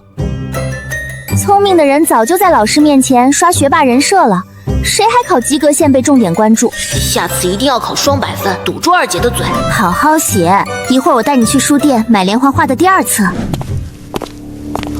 王世仁，阿芷，我听说你回来了，咱们可以重新处对象，我可以让我爸把你的户口迁回城。这个肾缺呀，陈明月居然看得上我。结婚了，而且是军婚，你不想坐牢的话，就离我远点。阿芷，我会对你好的。只要抱住我，为了名声，我就得嫁给他。想得美！哇，二姐好厉害！岳母，我又来了。他把我踢成这样，得负责，不嫁也得嫁。呸！打女人的坏男人还有脸上门，这肯定是黄世仁耍流氓。谁是你岳母？滚！祸害了我家明月，还想祸害我另一个女儿，活该你以后都立不起来。岳母，你要是不想好好谈，我就报警了。你去告，正好治你个流氓罪。哼，送到西北农场去改造。岳父，这话传出去，到底是女孩子吃亏。打电话给黄局长，让他来领儿子。败家子，你是嫌老子最近还不够倒霉吗？你惹谁不好，非要惹苏家？苏家有新靠山了，我帮你。现在我头顶一个副字，有权利插手市医院的任命吗？你长点心，下周就去海市投奔你姑姑。苏家不能动。苏白隐，我非要得到你不可。喂，出版社吗？稿费请打到我信里写的账户。走吧，不是要买第2册连环画吗？二姐，那本《猫咪勇闯森林》的连环画是你画的，保密，别让爸妈知道。拉钩上吊，100年不许变。小苏，张叔，我突然下乡，都没来得及跟您道别。没事儿，没事儿，你这不是回来了吗？这孩子总算平安，没出事就好。这次还看外文经典小说吗？那个黄局长家的儿子就是个臭流氓。阿芝，在乡下别省钱，明天我送些票据和钱过来，别亏待自己。咱俩一起睡，我的床大着呢。阿九总跟我宣于他姐姐香香的，哼，谁还没姐姐？行吧，给你个机会。苏姐姐，昨天去你家闹事的那个人把安安拖走了，说是让你去纺织废弃厂那边找他。你是阿九？苏姐姐，我们报警吧。黄世仁，有些人不懂法，总喜欢把自己当法。你先去医院处理伤口，我去找他。警惕性不错，苏白芷，乖乖顺了我，不然一会儿有你受的。黄哥，你答应我们的，一会儿也让我们尝尝鲜。臭娘们儿，跟你姐一样贱！你们知道现在已经犯法了吗？呸！这种事儿吃亏的是女人，苏家要脸就不会往外说，大不了我吃点亏，把你娶了。我让人通知你家的邻居了，一会儿让他们看个够。这帮流氓，今天就让你们全废了！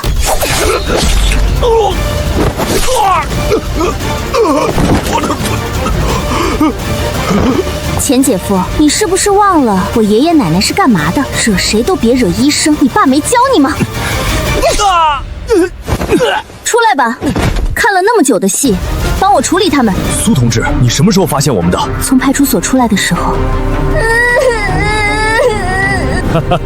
谁求情都没用，谁往上凑就犯谁。老王，看见没？我孙子看人准，像我雨中豪杰，不像他爸和叔叔们窝囊。老首长怕是魔怔了。喂，宁城的风气得整顿一下了。俊华，你帮帮我那个不成器的儿子。咱们私了。这事儿你要是不帮忙，我就把事情捅出去，让你女儿也别想嫁人了。黄副局长，我苏俊华再窝囊，也不至于在儿女受辱后还选择息事宁人。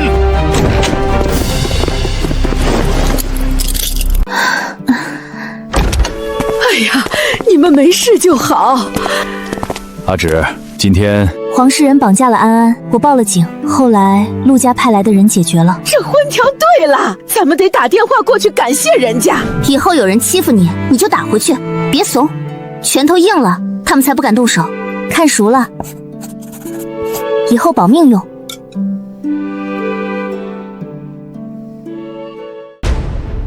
苏同志，你终于回来了，我们到办公室谈谈。苏同志，这是我们陈军长。陈军长，这就是我提起的苏同志。上次他用自制止血药粉救了10个孩子，老陆打电话跟我显摆，说陆家祖坟冒青烟了，才找到这么好的孙媳妇。你跟北燕的结婚申请书还是我批的，这是来套近乎了。陈军长，你想问什么就直说吧，我脸皮薄。能当老傅徒弟的脸皮会薄？之前你跟急诊医生说过解毒丸是不是可解百毒？不过都是我看书胡乱配的，药效如何还不确定。我们可以试，真出问题由我担着。苏同志，你有什么条件尽管提。这眼神怎么跟陆北岩那小子要新装备是一模一样？提供给军中的药，我可以分文不收，但是我不做一锤子买卖。药方军方有使用权，但不能转卖。军用的药不收取药方专利费，但商用的部分我要抽成5%。行，我们先跟制药厂那边沟通，确定后再拟定合同。下午我做门诊，你在一旁看着，多学习学习。我看到包没看到人，还以为你去小姨家了。你吃的也太糙了，别吃了，洗菜烧火，我来煮饭，一会儿你洗碗。白芷，你还有什么不会的？说出来让我心里平衡一下。我不会种地，不会采棉花，不会分辨稻苗和秆苗，不会做饭，不会洗衣服，不会打扫卫生，不会绣花，不会弹琴，不会下棋，不会画画，不会吟诗，不会作对，不会管家，不会算账。那我心里平衡了，这些我都会了。老傅，蔡全这个人还是有能力的，你就培养一下怎么了？现在闹僵了，工作不好开展。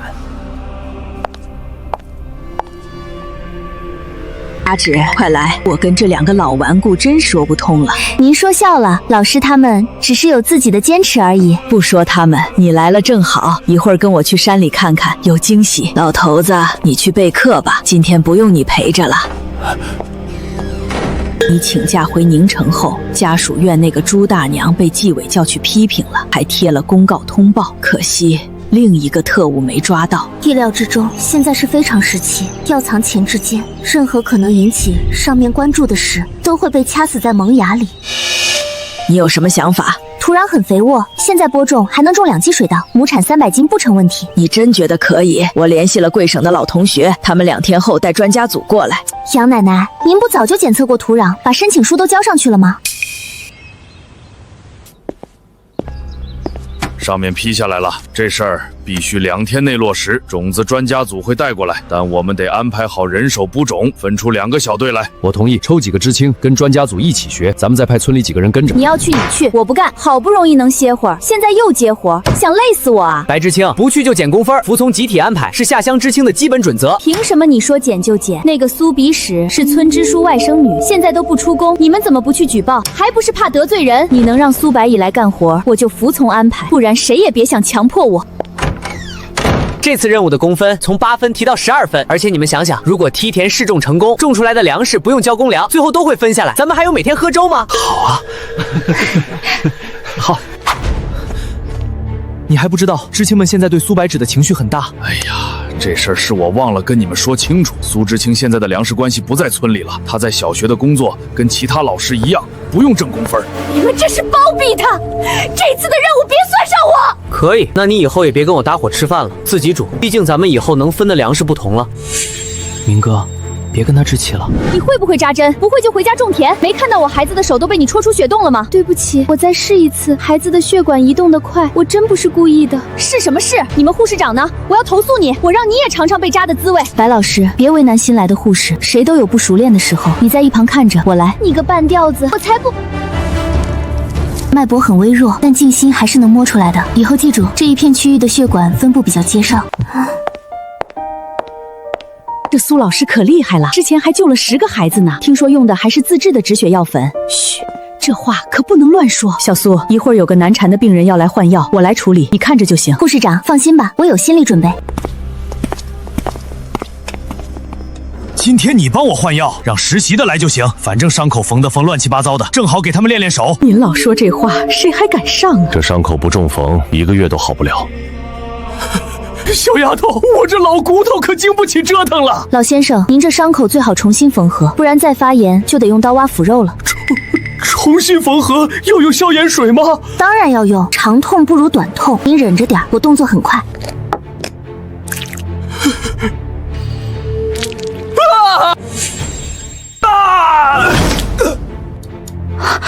不愧是傅医生收的徒弟，这技术比10几年的老护士都强。明天在家换纱布就行，5天后来拆线，尽量别碰水。老朱，你从哪儿找来的人才？丫头，你刚才用的消炎水不是医院的吧？凉凉的，一点也不痛。不痛你还叫那么大声？以后我再也不来了。老陈，跟你商量个事儿，医院来了个人才，用的消炎水是自制的，一点不痛。哦，叫什么名字？没问，你去问老朱。你看看我这伤口，就那丫头缝的，技术跟老傅有的一批。您说的人我知道是谁，可惜了。可惜啥？是人才就得捧着。我这边向制药厂申请条件，他们态度强硬，就是不答应。跟我还耍心眼儿？说吧，想让我帮什么忙？我想用医院的名义申请办个制药厂，这样药方就在我们手里，还能给部队创收。这事儿我跟老婆子说，她肯定能办下来，一会儿就给她打电话。说你结婚了，不会是为了骗老爷子假结婚吧？假结婚是真的，不过如果姑娘愿意，我这婚就能成真的。你小子真动心了，难得铁树开花，一朵鲜花插牛粪上了。滚！狗嘴吐不出象牙，我怎么也算大院里的抢手货，哪像你，母猫见了都得躲。什么时候回国？来青省聚聚。顺利的话，下个月。战女士又打电话催婚了，说我快成老黄瓜了，卖不出去砸家里。战奶奶形容的够贴切。任务结束，我得回去追媳妇了，没空跟你这根老黄瓜扯皮。苏小白，别睡了，别吵，我累着呢。女人，边境那边打起来了。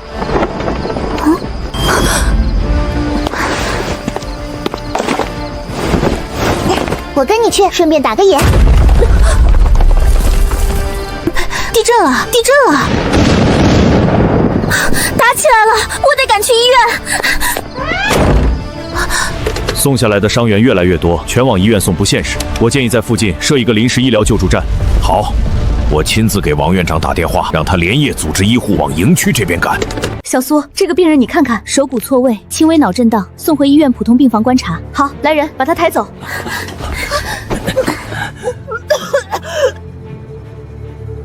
医生，你给我用了什么药？伤口感觉凉凉麻麻的。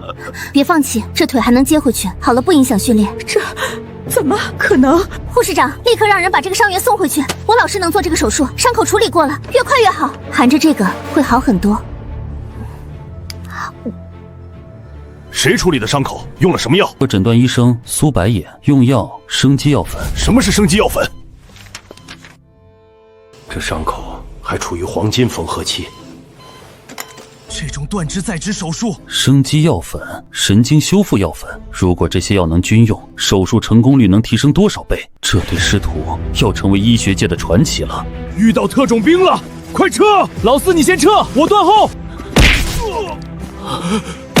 秦明，回营地领罚。是，队长，他们的人摸过来了。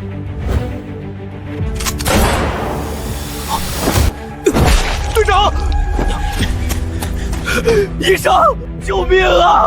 快送医院！不，来不及了！怎么回事？小苏，快用止血药粉！快救救我们队长！准备手术器械，立刻手术。苏老师，这个手术你做过吗？没做过，但现在不手术，他活不过半个小时。医院的医生赶过来，最少也要半小时。随时报监测数据。成功率不到10%，老傅，你还不去接手？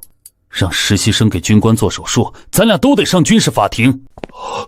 疯了，都疯了，还没有麻醉师，这手术是怎么开始的？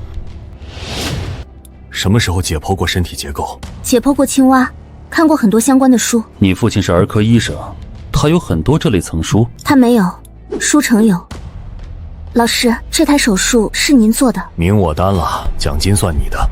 谢谢老师，我就知道跟着您有肉吃。长江后浪推前浪，我还没老，就快被拍在沙滩上了。什么情况？你们队长怎么可能中弹？为了推开我，那个人用了霰弹。团长，队长一定能活下来的吧？放你恩的屁！1周前就说配合制药，现在边境打起来，你跟我说机器没买回来。明天你不把这事儿办下来，你这个医药部部长就别当了。别跟我打官腔，老娘扛枪上战场时，你还不知道在哪儿玩沙呢。你个糟老头，啥也不是，这点事儿还得等我回来处理。不行，我得打电话给老陆，他办事靠谱。你不是说那个制药的实习生是老陆的孙媳妇儿吗？这事儿直接找他不是更快？我才不想听陆老头炫耀，他有孙媳妇了。我几个孙子连个对象都没有。为什么要把他送到西南边境？为什么还要压着他的军功？但选择了当军人，生命就上交给了国家。他的命是命，别的战士的命也是命。我是陆振廷。老陆，北燕手术成功了。活着就好，活着就好。虽然喉咙受了这么重的伤，以后，人真是贪心。刚只求他活下来，现在又想要他恢复如初。没那么快结束，他们可能还会不间断的骚扰。越是这个时候越要警惕，他们料定我们不敢真开火，才这么肆无忌惮。这是阳谋对阳谋，就看谁先扛不住。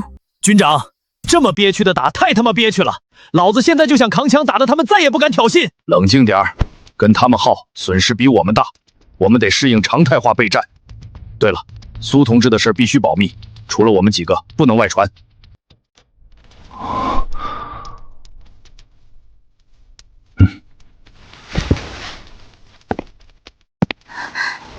陆同志，能听到我说话吗？听到就眨眨眼。醒了就好，后期恢复的好，基本没问题，声带应该也不会受影响。醒了就好，营地还有事，我们就先走了。麻烦苏同志照顾。他们这是全扔给我了。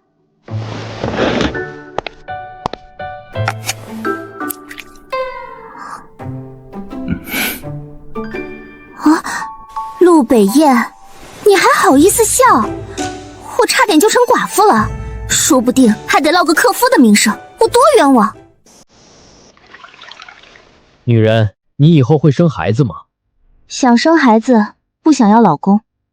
不过生孩子就像开盲盒，后来就打消念头了。你知道空间的积分破万了吗？如果你怀孕，多胎的概率是100%。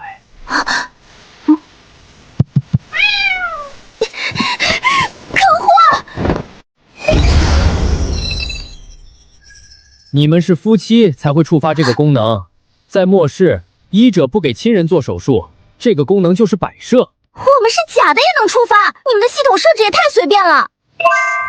设置以法律认定为准，你们在法律上已经是夫妻了，随便的是你们，不是系统。你把人看光还不负责，渣女一个。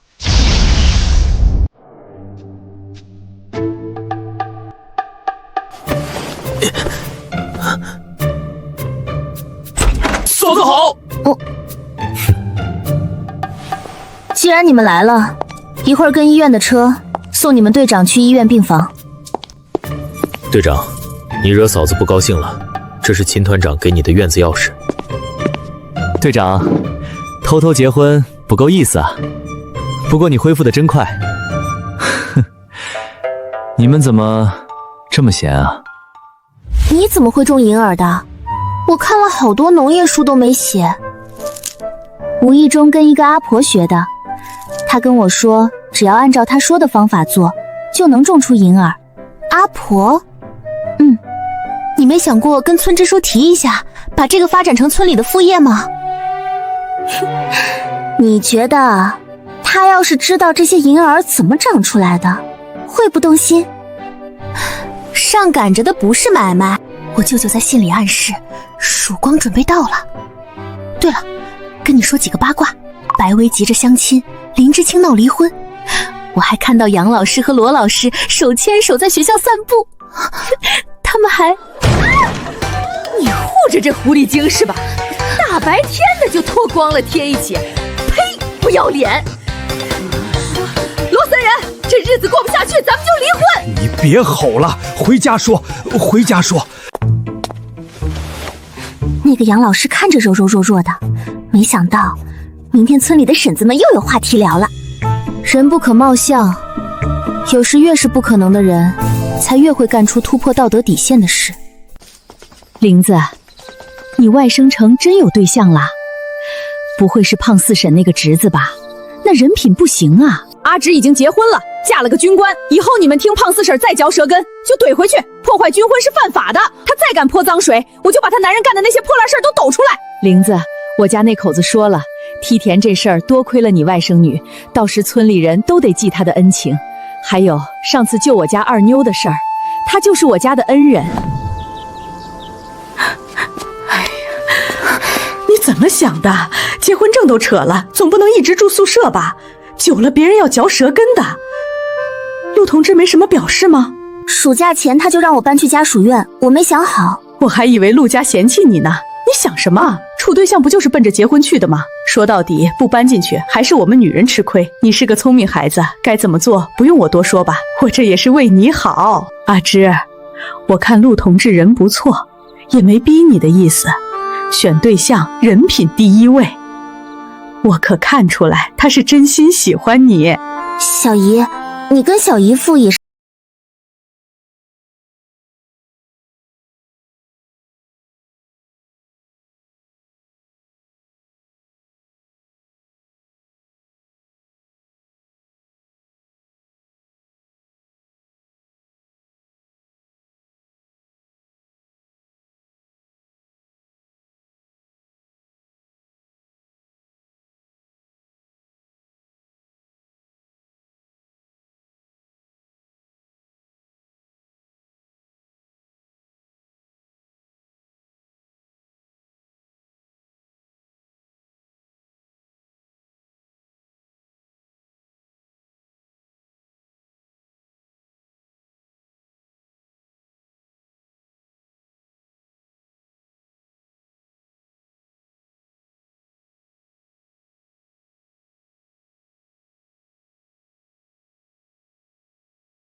白知青，请你让开。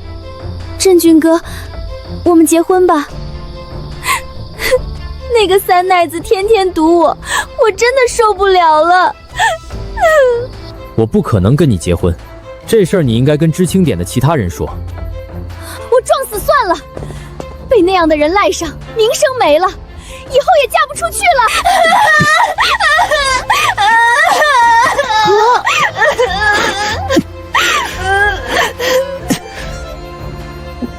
哥，不得了了！我哥抱了那个挑大粪的白知青。白知青，你先放开，被人看到对你名声不好。大虎，处对象呢？这对象好像是白知青吧？啊！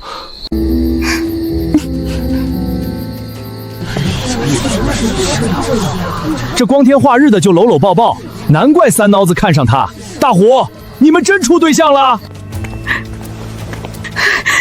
你们两个回家说。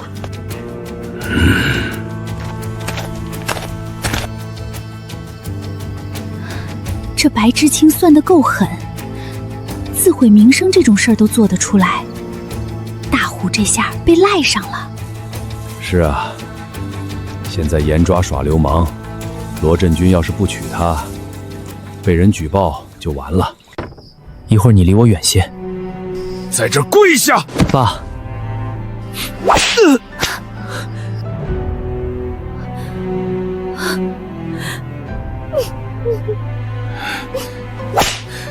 你要娶白知青吗？娶。今天村里那么多人看着，他不娶，就会被当成流氓抓走。请您成全我们吧！你给我继续跪着。你先回知青点吧，我会给你交代的。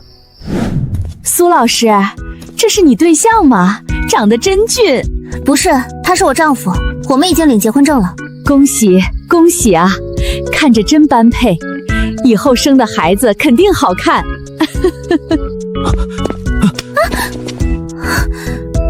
你干嘛？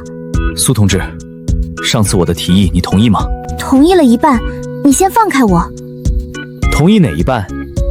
你把我看光了不负责，还理直气壮的。你怎么知道？说说你同意哪一半了？负责就负责，我又不是无赖。你刚才套我话，以后在一起不会跟我耍心眼吧？我只结一次婚，不合适我改，改到合适为止。别那么严肃，咱们都一样。一个暑假过去，一个个黑得跟山里的野猪似的。苏老师没黑，不一样。猜猜这是什么？猜多有奖。银耳。回答正确。这些就是我们学期末时养的，我和阮老师采摘山柑，今天发给你们一人一罐，罐子保存好，第二批由你们自己采摘，班干部帮忙发一下。必须跟校长反映，他们新老师这样搞，以后我们怎么开展工作？毕业班就该有毕业班的样子，开学就嘻嘻哈哈，成绩肯定不好。自己师德败坏，还有脸说别人？难道你们不觉得他们太异类了吗？这样下去还有纪律吗？开学第一课就是调动学生积极性，我不觉得有什么不对。杨老师，以身作则，给学生做好的榜样更重要。说公事别扯私事，他们整天搞这些花里胡哨的，学习成绩不提高就是浪费学校资源。上学期成绩还没公布，我敢说我带的班最好。你怎么知道他们成绩不好？哼，傻！你们俩在干嘛？大哥，我们在泡银耳碎，很甜的。哥，这是我们的开学礼物，班上同学每人一份。一会儿爸妈回来，你们就不怕屁股开花？二虎、三虎，家里的白糖呢？2斤白糖全倒进去了。妈，我们用白糖做银耳羹了。苏白芷并不知道，他的开学礼物让全村的学生们都在村道上集体跑步。不行了，肚子疼！他们居然能睁着眼睛睡觉，我们以后估计也能锻炼出这项技能。我跟你说件事，你先说。我闪婚了，今天搬出宿舍。昨天领的证？他是军官，我家以前的邻居。与其被后妈卖给不认识的管夫，还不如跟认识的人结婚。至少这个人是我自己选的，他会尊重我。那我们就同时搬出宿舍。突然有点舍不得。同时？你不是才处对象吗？咱俩都是闪婚，都有不得不结的理由。唉，同病相怜。你看着不像太勉强。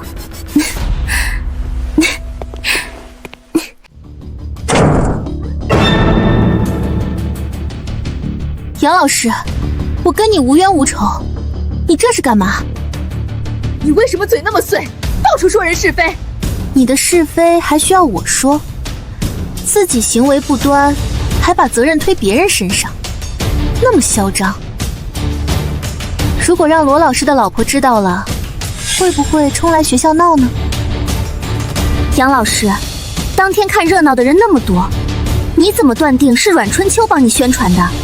胡乱污蔑别人是犯法的，更别说动手打人了。不是他还有谁？就他凑得最近。有热闹看，当然要凑近了，不然怎么看抓奸大戏？你什么你？用食指指人，没礼貌。你们欺负人，还找了帮手。你们来了正好，帮忙拿东西出去。嫂子，以后你们俩还能当邻居，麻烦嫂子多多照顾我家青青。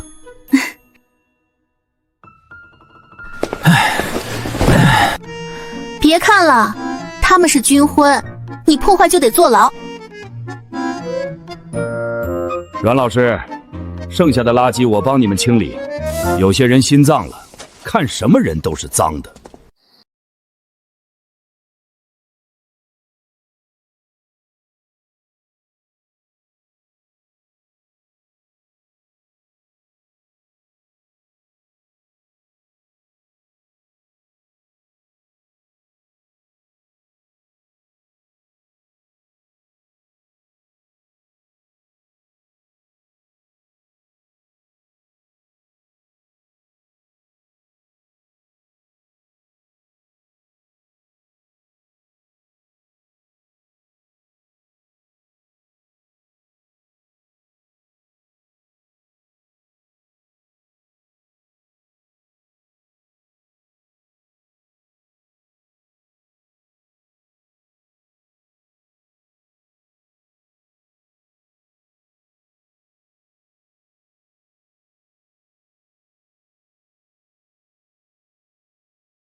哎，我偷偷看了不少书，结果没用上。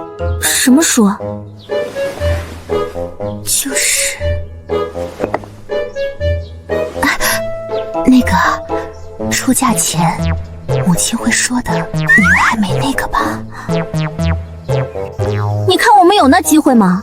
而且我不傻，这种福利不谋，白担夫妻名头，多亏你们学医的知道的多，你多说点，我参考参考。第一次会有些不舒服，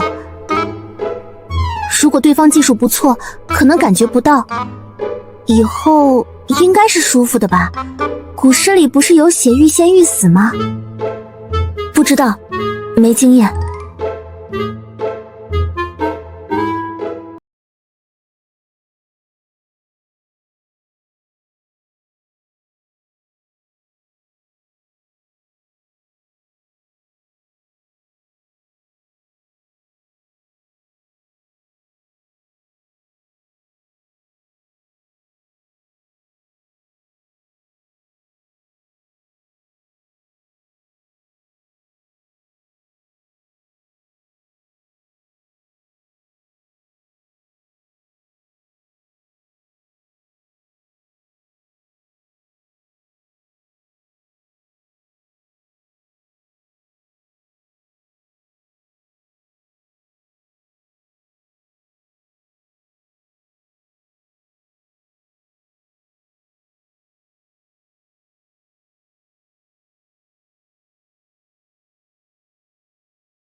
阮燕罗，都怪你那个大女儿突然闪婚，不然也不会有这些糟心事。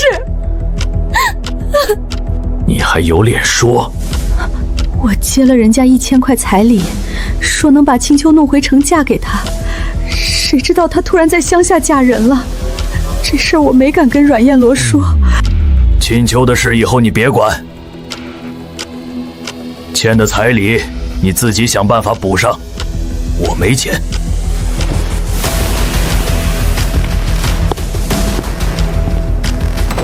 激情褪去，我和他之间的隔阂越来越大。我得想办法把阮春秋弄回来，户口不在京市，我就拿捏不了他。对，我说的，必须查。老头子，你跟京师大学的校长不是好朋友吗？打个电话跟他唠嗑。老婆子，你有什么事儿？有什么事儿就直说，你这么笑我心里瘆得慌。我打，我立刻打，我打！欧阳沁这人太犟，出了这么大的事也不跟我们说，怕牵连我们。以前要不是他帮忙，我跟你都活不。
好吃，嫂子你厨艺太好了。味道很好，你真厉害。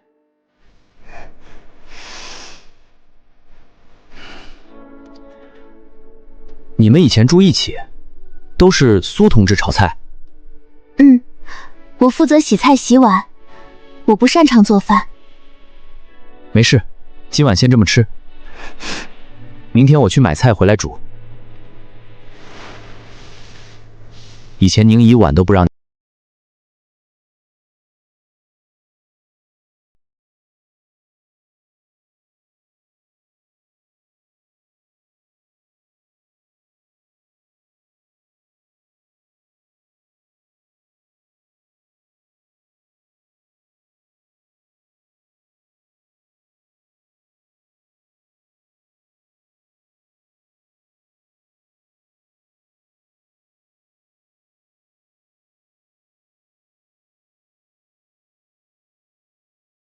让你儿子去边疆锻炼，你居然求我把他调回来！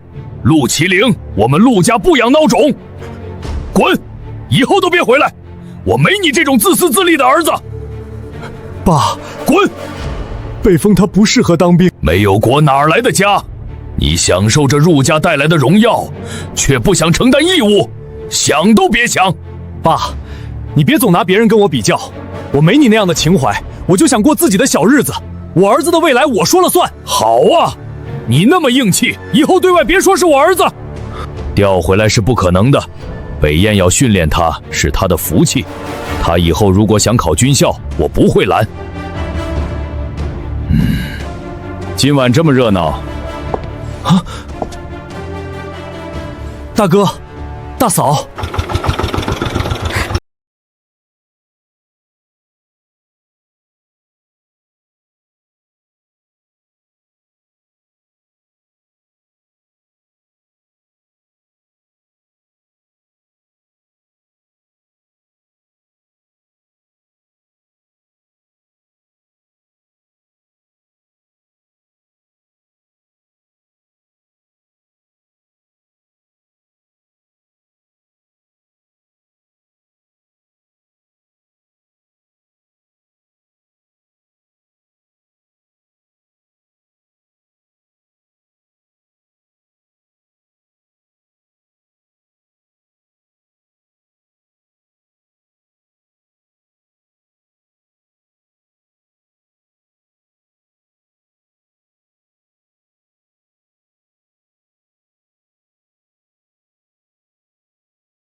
当初就安分留在知青点，不折腾了。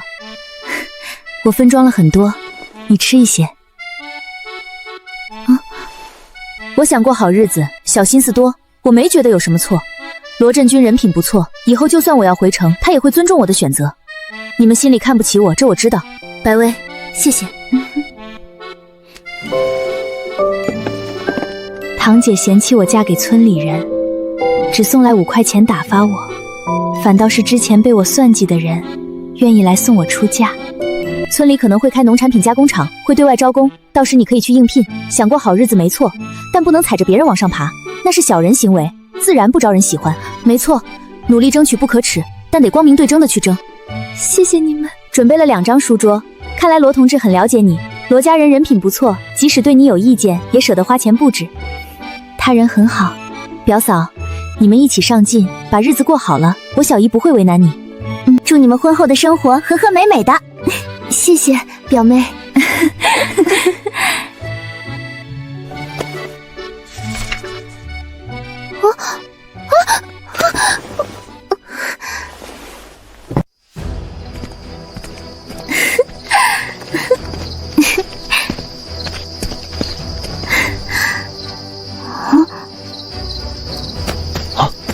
小心！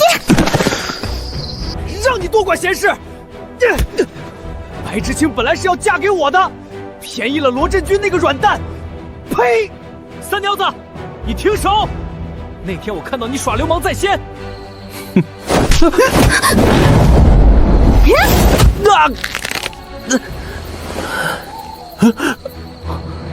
我喝醉了。这位女知青，停！喝醉？喝醉你敢去打村支书吗？来这儿耍酒疯，不过是挑软柿子捏。我刚清醒了，我的手。罗叔，救我！这不是三栗子吗？满身酒气。呸！他祸害的姑娘还少吗？抹黑打宋知青，凭你哥的算什么本事？这种人不能留村里。一颗老鼠屎坏了一锅粥，你自己说说怎么回事？我好好走路，他冲过来就打我。罗叔，你要为我做主啊！你胡说，是你突然冲过来打我。我要报警，他打伤我了，要赔钱，不赔钱也行，嫁给我。丢人现眼的东西！报警！她只是嫂子，这事儿得跟那边打声招呼，不用看我的面子，该怎么办怎么办。敢诬告军席，谁给他的胆子？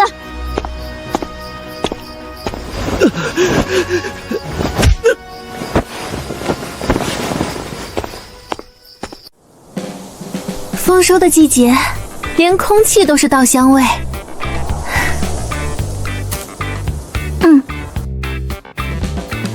已经有报社来村里采访了，他们出任务好几个月了，一点消息都没有。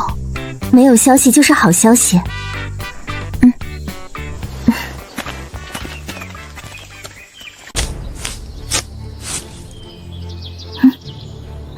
可能有野猪，我们慢慢后退。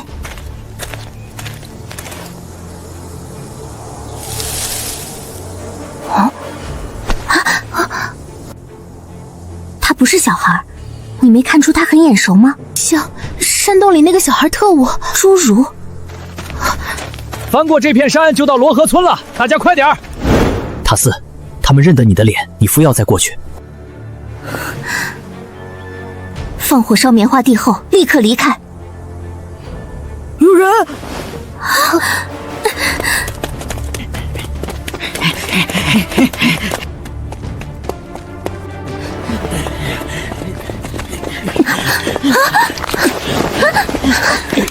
你先跑！他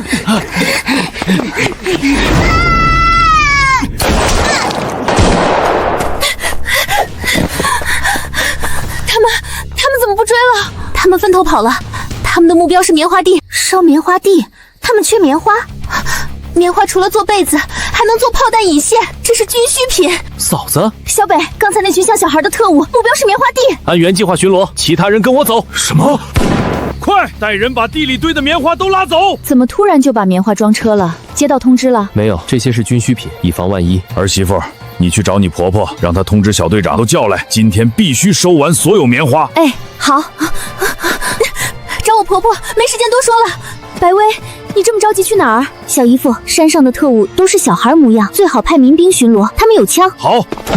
队长，他们就在半山腰种玉米，不怕咱们藏这儿搞偷袭？少说话，他们一向自大，难道你还要去提醒他们太蠢？一会儿钻车底，跟他们去营地。加尔首领，你们这片玉米地最好尽快砍光，否则我不能保证你们的安全。麦将军，您太紧张了，现在是在我的地盘，不会出事。果然，这个麦将军就坐在最后一辆车上。我已经安排了反击，不是只有他们华夏人会偷袭。反击？看来他们要对棉花地下手了。报告，路被堵了，我们得绕道。为什么换路线？不换就得在这儿等。麦将军，你得了战后恐惧症吧？难道他们还会躲在车底吗？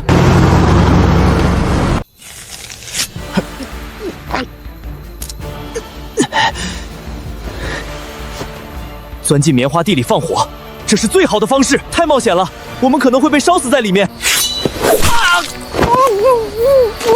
行动！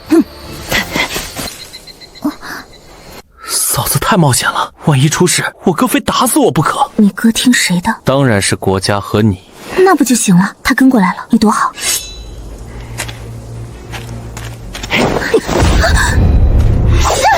你是什么人？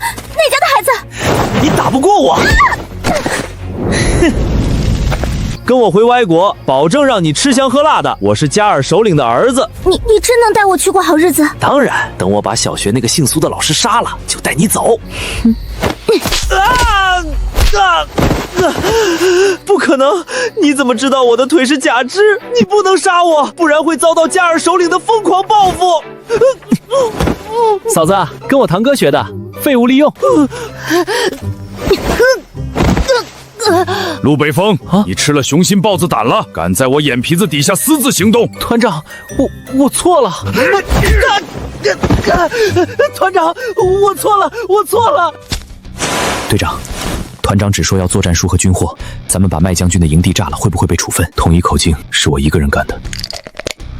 他怎么会准备这种药？好像料定我会用上。鬼地方，将军能早点回去就好了。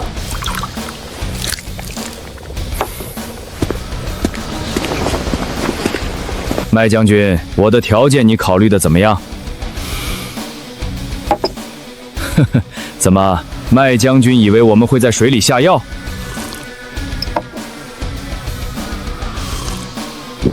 收队。M 国上将在 Y 国被神秘下药，导致瘫痪，双方合作彻底终止。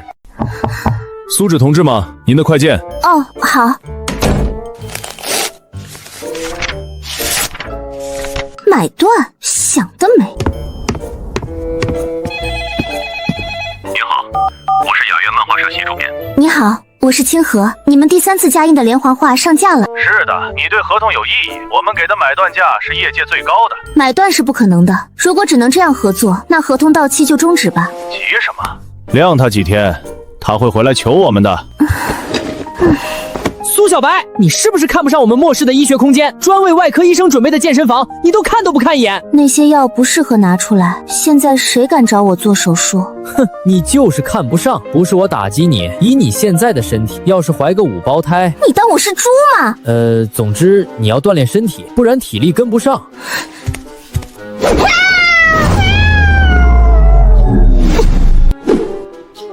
空间守则有1条，守护猫太胖会影响系统运行。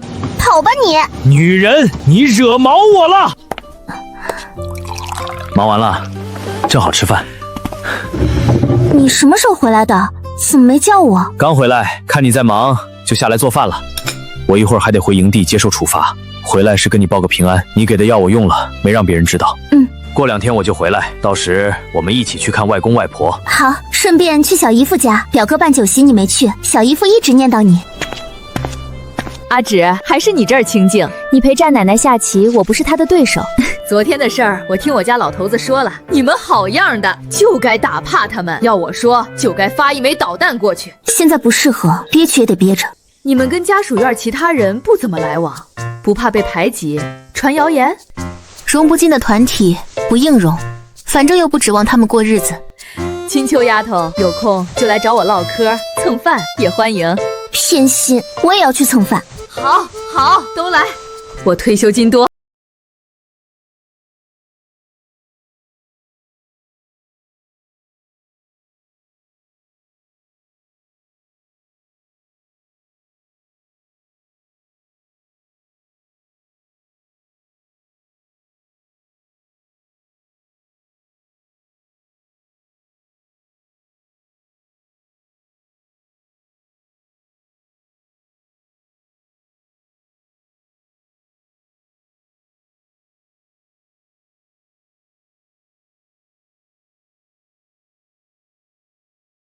你说，镇上到底在想什么？对大家都有利的事儿，愣是卡着不批。小姨夫，问题可能不在办事员，而在镇长。他先是棉匣绸，再到梯田，现在是银耳厂，每一项都是你提出并做出了成果。镇上那位，心里怕是觉得你风头太盛，显得他无能了。他能有什么想法？我做这些都是为村民，为集体，连这点轻重都分不清，当什么领导？小姨夫，有些人身居高位后，会把权力误解成特权，看不得别人比他强，办实事不是他的目标，他只想着怎么保住自己的位置。我甚至怀疑，已经有人想让小姨夫卸任了。这银耳加工厂可能就是他们设下的一个局。罗支书，不好了，镇上领导来了，直接去加工厂那边了。什么？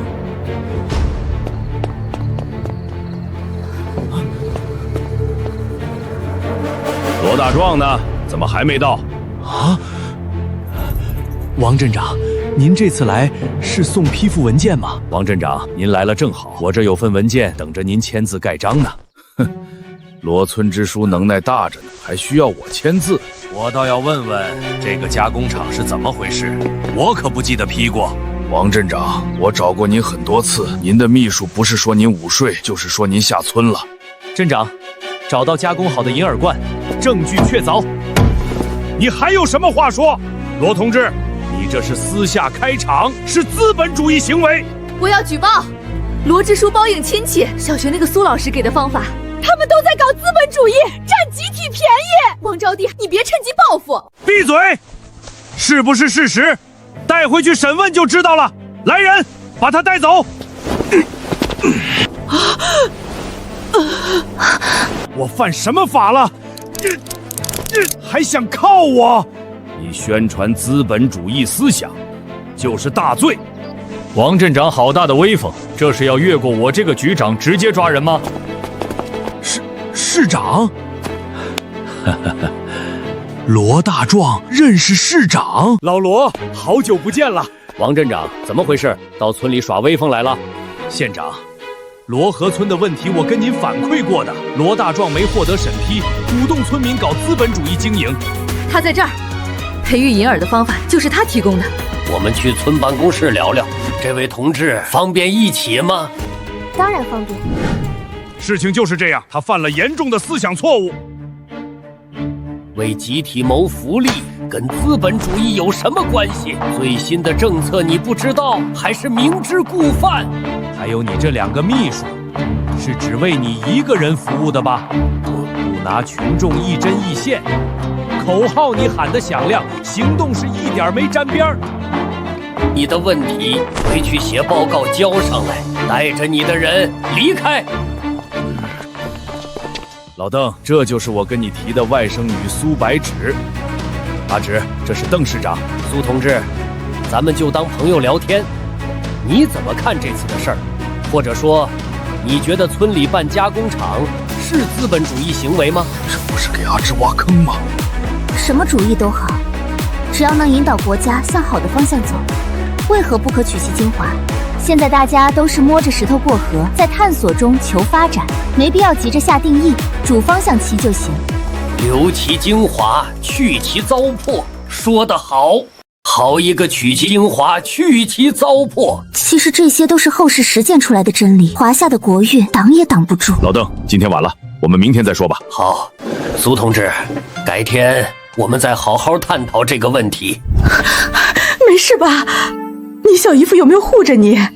要是没有，你是不是准备回去拧他耳朵？他要是敢把你出卖了，我饶不了他。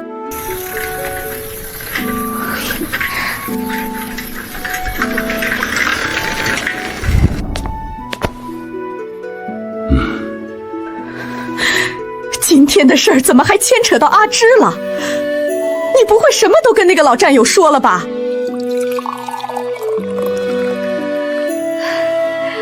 你放心，这是好事儿。我这个老战友是跟陆家站一边的，过完年可能会有大变革。你呀，安分些吧。带头做改革，多是吃力不讨好的。枪打出头鸟，你还没体会够？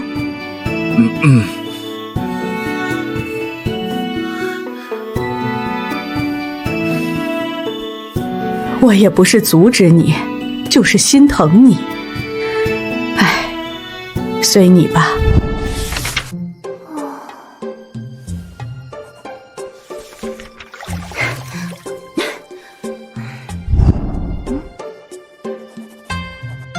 什么是思想扎根泥土？今天阿芝跟我爸聊天，我总结的一句警示，意思就是时刻脚踏实地，心中有群众，有底线。我看的书还是太少了，有心帮忙却能力不足，必须要更努力才行。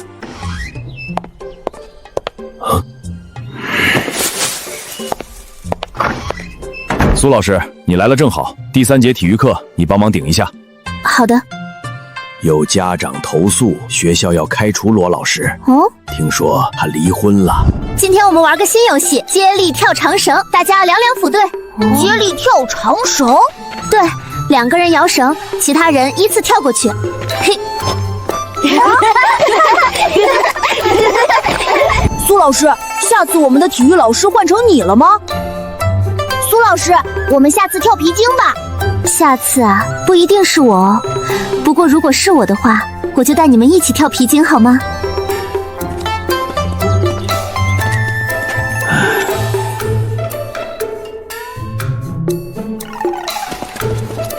白纸。啊？诶，身后那2位是前天和邓市长一起来的朋友。我爸妈过来了。啊，你爸妈？陆本营的父母地位居然这么高。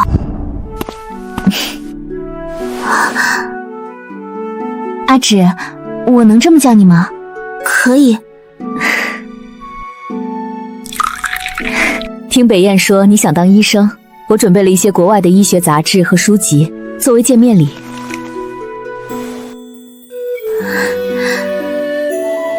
谢谢阿姨，我很喜欢。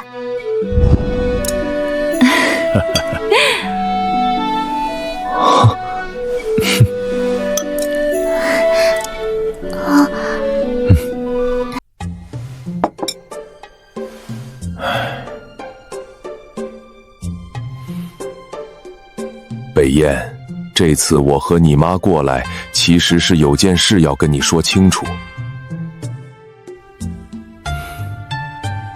爸，您说。你回京师的调令，所有手续都已经办妥了，只要你点头，过几天就能走。回京师？这么突然？啊，我们确实是这么打算的，毕竟那对你的前途最好。但是看到你和阿芷在一起这么开心，我们突然觉得你的幸福比什么都重要。所以我们把选择权交给你自己，是回京师还是留在这里，你自己决定。爸妈，我哪儿也不去，阿芷在哪儿我就在哪儿，我要跟她永远在一起。叔叔阿姨，我在这里还有很多事要做，所以最近这2年我肯定还是会留在这里。好，我们尊重你们的选择，不过嘛，我也有个条件。3年之内必须让我抱上孙子。没问题，妈，您就放心吧。你答应的这么快有什么用？你都不问我的吗？我知道你肯定没意见。